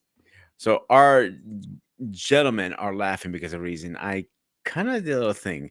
First, I'm gonna start with our buddy. My my best. He's gonna kick my ass. I already know it. So this is CQ now. King Smith, the fam. I don't look too bad in this picture. No, you don't. But you put all that hair on my head. That was the AI. Actually, you can think AI. No. Well, who's behind the AI? So I only typed in make an action figure out of this picture, and this okay. came out. Okay. Yeah. Actually, King Smith looking like a freaking pedophile. I'm not. I have no comment on You. that. That's actually looks pretty accurate. I made a couple of them for him because he asked me to make a couple of them for him. Mm. Yeah, those are and nice. Here's David again. His favorite picture. He said I did him dirty like that. If you remember, guys, I did Paul last week and myself. So just a little funniness. Yeah. Don't worry. Once I finish, I upload these tomorrow night. I'm gonna put a beard on you and long hair. Go ahead, guys. Let's Okay, let's get back on track. Man. So, man, I lost track of thought. I'm sorry, guys. It's been a long day. Burnout it can happen to anybody. Even I'm actually burnt out. I've been cooking all these years, and it happens more often than you think. But how can I put this? How do you stay so motivated in the same field? Well, for me, I've never gotten burned out. I think again, you live at the level of your expectations, but then you count your blessings. True. Like I grew up homeless. There were times when I was homeless. I didn't have. I come from a background that was, that I wouldn't want a lot of people to live through, and so the fact that I can be in a position where I am, it's not it. Is it everything I want? No, of course not. You could always want more, but based on where I've been, based on how I've been blessed, based on how I've been granted favor and mercy over time, I'm grateful. And I've also embraced the idea that I can only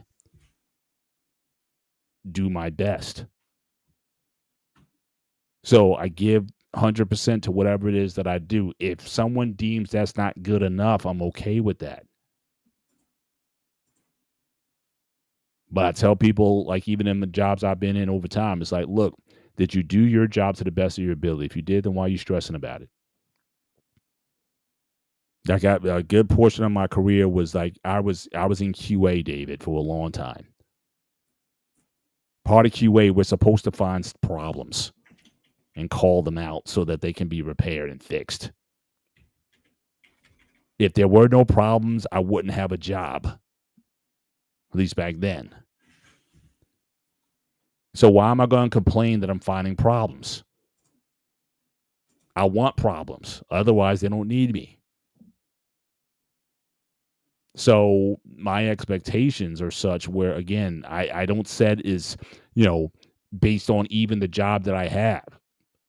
Is can I do the best job of what I have? Someone, I remember a former boss of mine said that, asked me, what's my dream job? I told her I don't have one.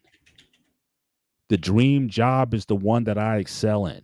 The dream job is the one where I have challenges. There's things that I need to learn and that I learn to overcome them. And then through overcoming those things, then I could be an asset to the team that I'm working on. So part of burnout, I truly believe, is a mindset. It's about what your expectations are, what stresses that you're under, and your ability or your perceived ability to accomplish them. A lot of burnout is self-inflicted because of unnecessary and undue and unfair expectations that the person puts on themselves. Mm-hmm. So for me, it's like, my so the job that I'm doing or whatever job I have, is it putting food on the table for my fam? The fact that I've been able to raise 3 daughters to adulthood, the fact that I still have a wife that cares about me, the fact that I still that I can enjoy this part of my life. Yeah. I mean, what am I getting burned out for? I have so many things to be grateful for in my life. Also, go back 30 years ago when I didn't have one, when I was in a near fatal car accident where someone actually did die in that, and I'm still here. So again, I have very little to be stressful about. I get stressed when I can't do my job effectively. And I get frustrated sometimes when I can't find the answers to things, or I'm looking for information. I can't find people to cooperate. But in the course of doing my job, yeah. But, you know, but as far as the work, now bring it on. So I don't get stressed like, but yeah, if I can't find solutions to problems or whatever, yeah, that may frustrate me from time to time.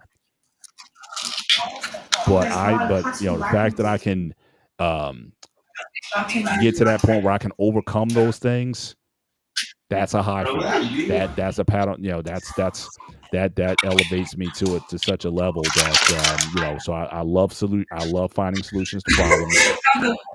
I love helping others do their job effectively.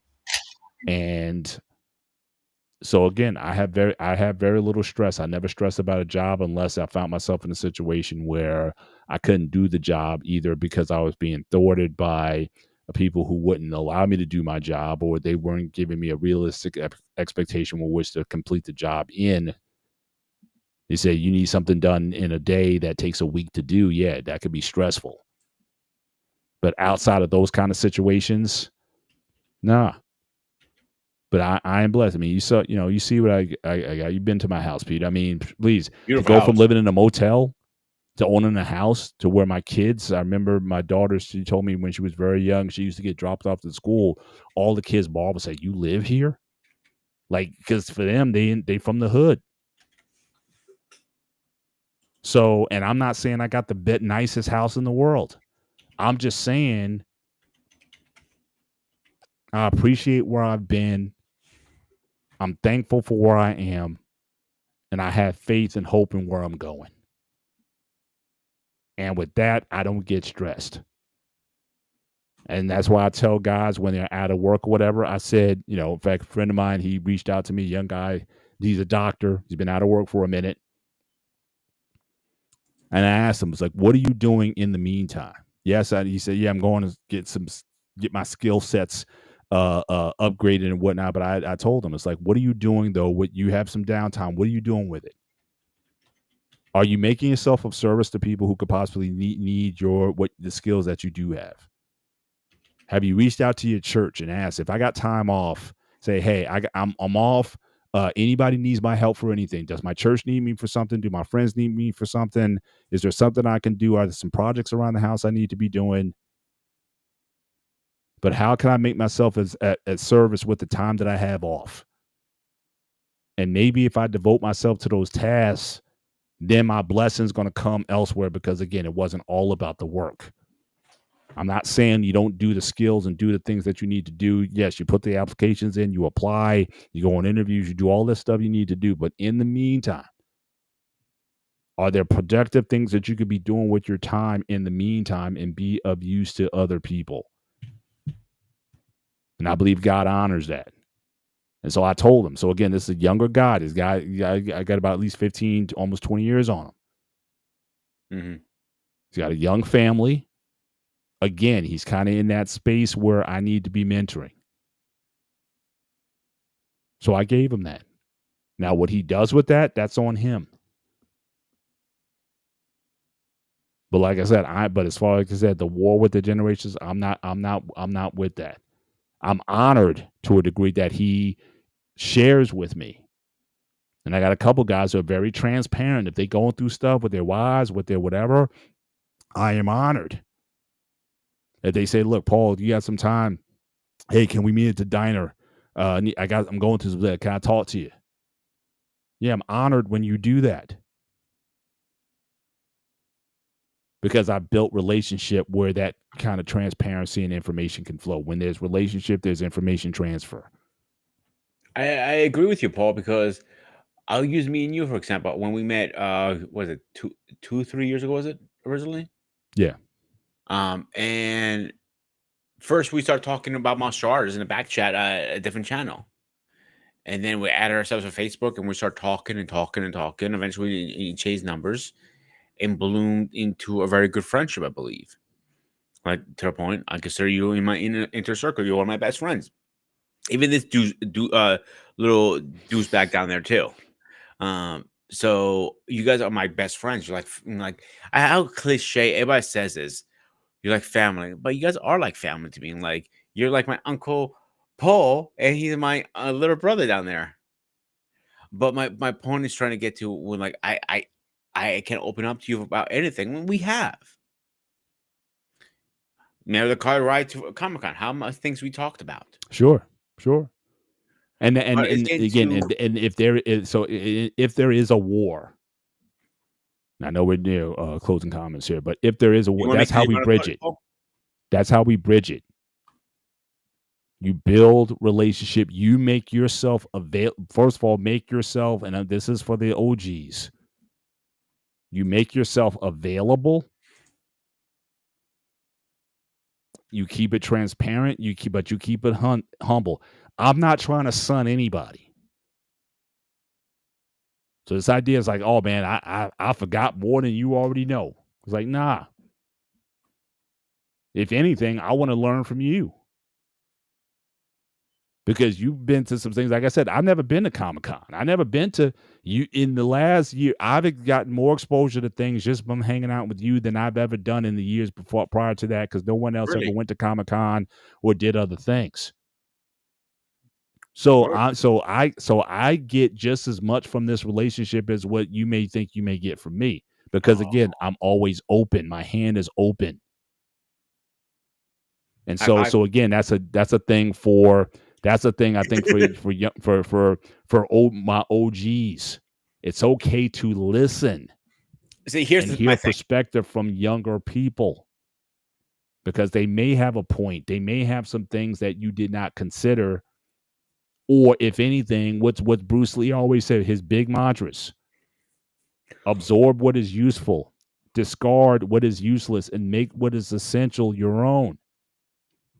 You should always, even as an older person, always be looking to learn something. Correct. But a lot of OGs think that I learned enough and I don't want to hear anything that a young person has to say. Again, I put that more the onus. And because I am the grown up in the room, I'm the one who's supposed to reach out. I hear a lot of times these older guys talk about, oh, these young people don't reach out to us or whatever. No, it's not their job. You're supposed to be the adult. So you reach out. Hey, man, here's my number. You want to talk to me about anything? Here's my handle, whatever, anything you need here. Drop me, whatever. I'm here for you. We're supposed to be doing that. We're supposed to be pouring into the younger generation if they ask for it and if they need us. But we expect them to come to us. You're supposed to pour into your children. You don't wait for them to come to you with stuff. You're supposed to be in tune with them. You're supposed to one who's supposed to be engaging with them in conversation and whatnot. Hey, what's going on? And I admit, at times with my daughters, I haven't always done that. But I'm saying, making a much better effort to be more engaged. Hey, I'll maybe reach out to my daughter and say, hey, how you doing? Hey, you want to grab something to eat? You want to get some lunch or whatever, and get caught up? Yeah, I'm taking more ownership of that. So yeah, I think that the generational divide can be healed to an extent, but it's the people who created the problem have to be responsible for fixing it. And it's the millennials, it's the power, the people with the power, the people with the influence. The last time, now I'm going to end with this because I think we're already over time, and I'm just going to end with this. You're fine. The last time America invested in young people was after World War II. 7 million soldiers came home. It was at that time they created the FHA, so those vets can get a home, the GI Bill, where they could get money to go to college. And just those two things alone built the middle class of America and produced the baby boom in America. Because again, prior to that, a lot of guys didn't marry. We were in the Depression. Guys weren't getting married because, again, how am I going to support a wife and kids when I don't have a job myself? And also the third rail was those war factories. They were turned into commercial factories when those guys got home. You had a job when you came home. So again, for those young soldiers coming back, those 18, 19, 20, 21-year-old soldiers, when they came back, they had a job, or you can go to college, or you can buy a home. And yeah, so I can afford to get married now because I have a future. When was the last time this country invested in young people? And now young people are disillusioned where they're asking, well, where are the jobs? So it's been 80 years since we invested in America. It's natural, it's resources, it's human capital. And then in the 70s, you started to see the great retraction where corporations closed, factories closed, jobs and stuff, manufacturing went overseas because, again, the capitalists wanted to make more money. So all those jobs got taken away. The mills closed, all those factories closed up.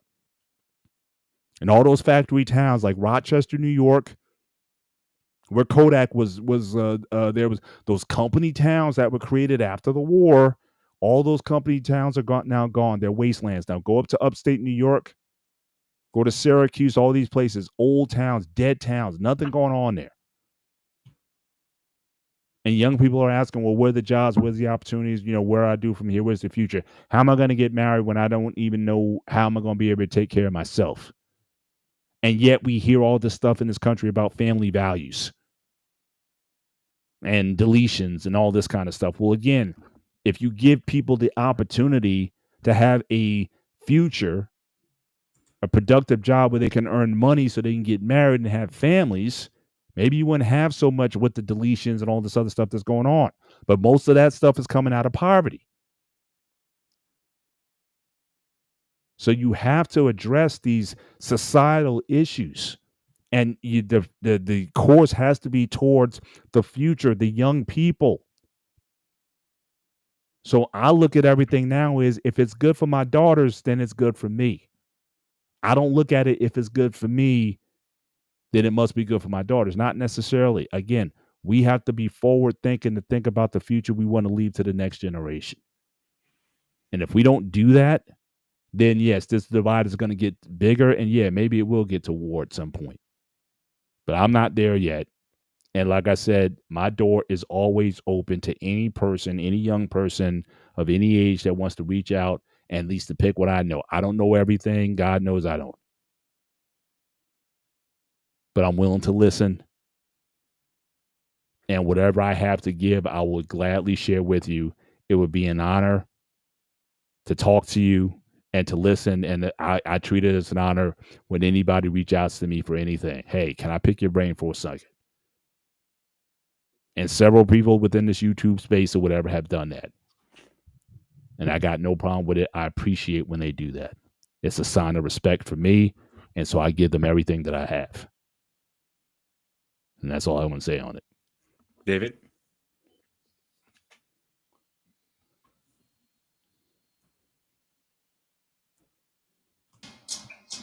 I'll be honest with you.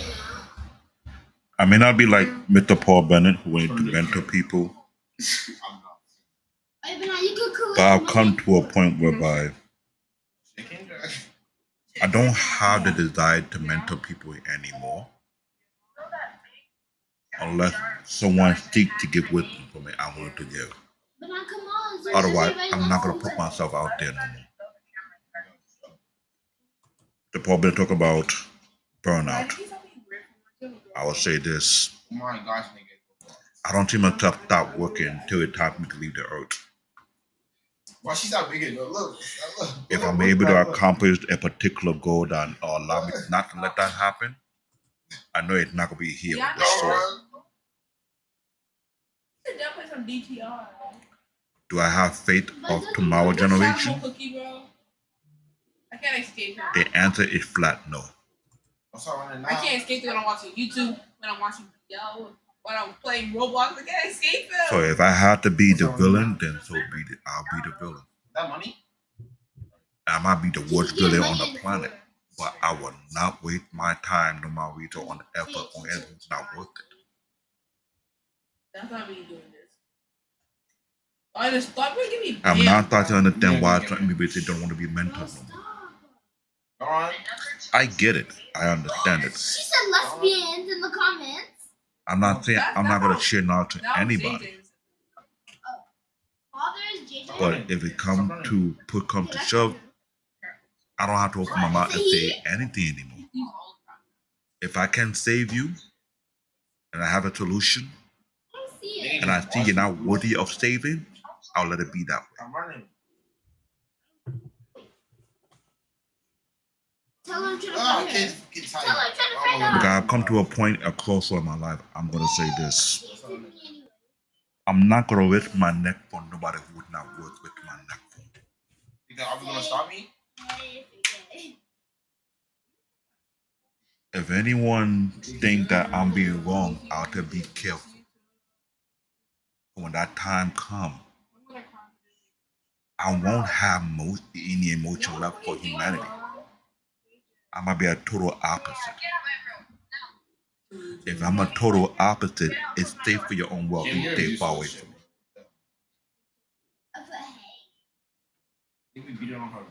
That's the path I'm about to walking through right now.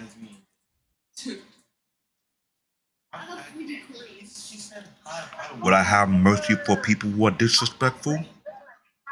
No.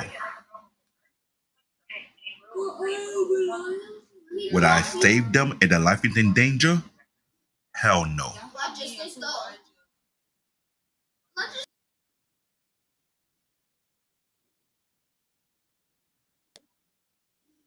It's no longer worth it anymore. That's my final thought. Guys, I want to thank both of you guys. It was very experienced tonight. So before we go, let's go over a quick schedule, and I think it's call it a night.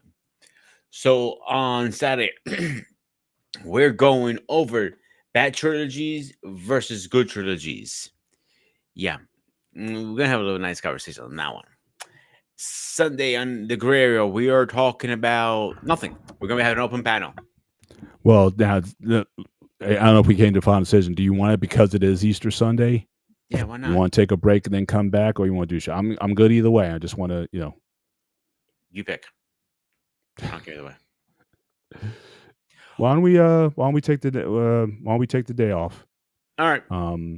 So we'll be back next. So our call-in show will be 2 weeks from now on the gray area. We can have BMU certainly put a banner up and say we'll be back and put the date on there and whatnot. So that'll be a call-in show 2 weeks from today, from Sunday, and we'll be back in business. But yeah, let's pause and Recharge a little bit. And on to the day, Right. yeah, absolutely, yep. Except that. And on where is it? On Wednesday, whoa. Good luck with this one, David. You're talking about Space Battleship Yamato. Yep, yeah. Yeah. Yeah, Yamato, yeah. Yamato. Have a good luck with that one. Eric's gonna love that one. Yeah. That's a very good luck. I'm not gonna make a comment, just good luck. And next week, I'm gonna get a woman on this because I really want a woman. I think I know somebody. Embrace. That's all I'm gonna say. I gotta call her. Women going after married men. Yep. I have somebody in mind. I have two women in mind, actually. Except that. Paul, anything else? Nope. Good combo. David? David? Nope. All right, guys. This is Spartan Execute Network. I am Ghost of Sparta. He is Mr. President. He is Black David. As always, I think my mouse working here. Move nice for once. As always, stay fresh, stay safe, and I'll see you guys on the next one. Peace.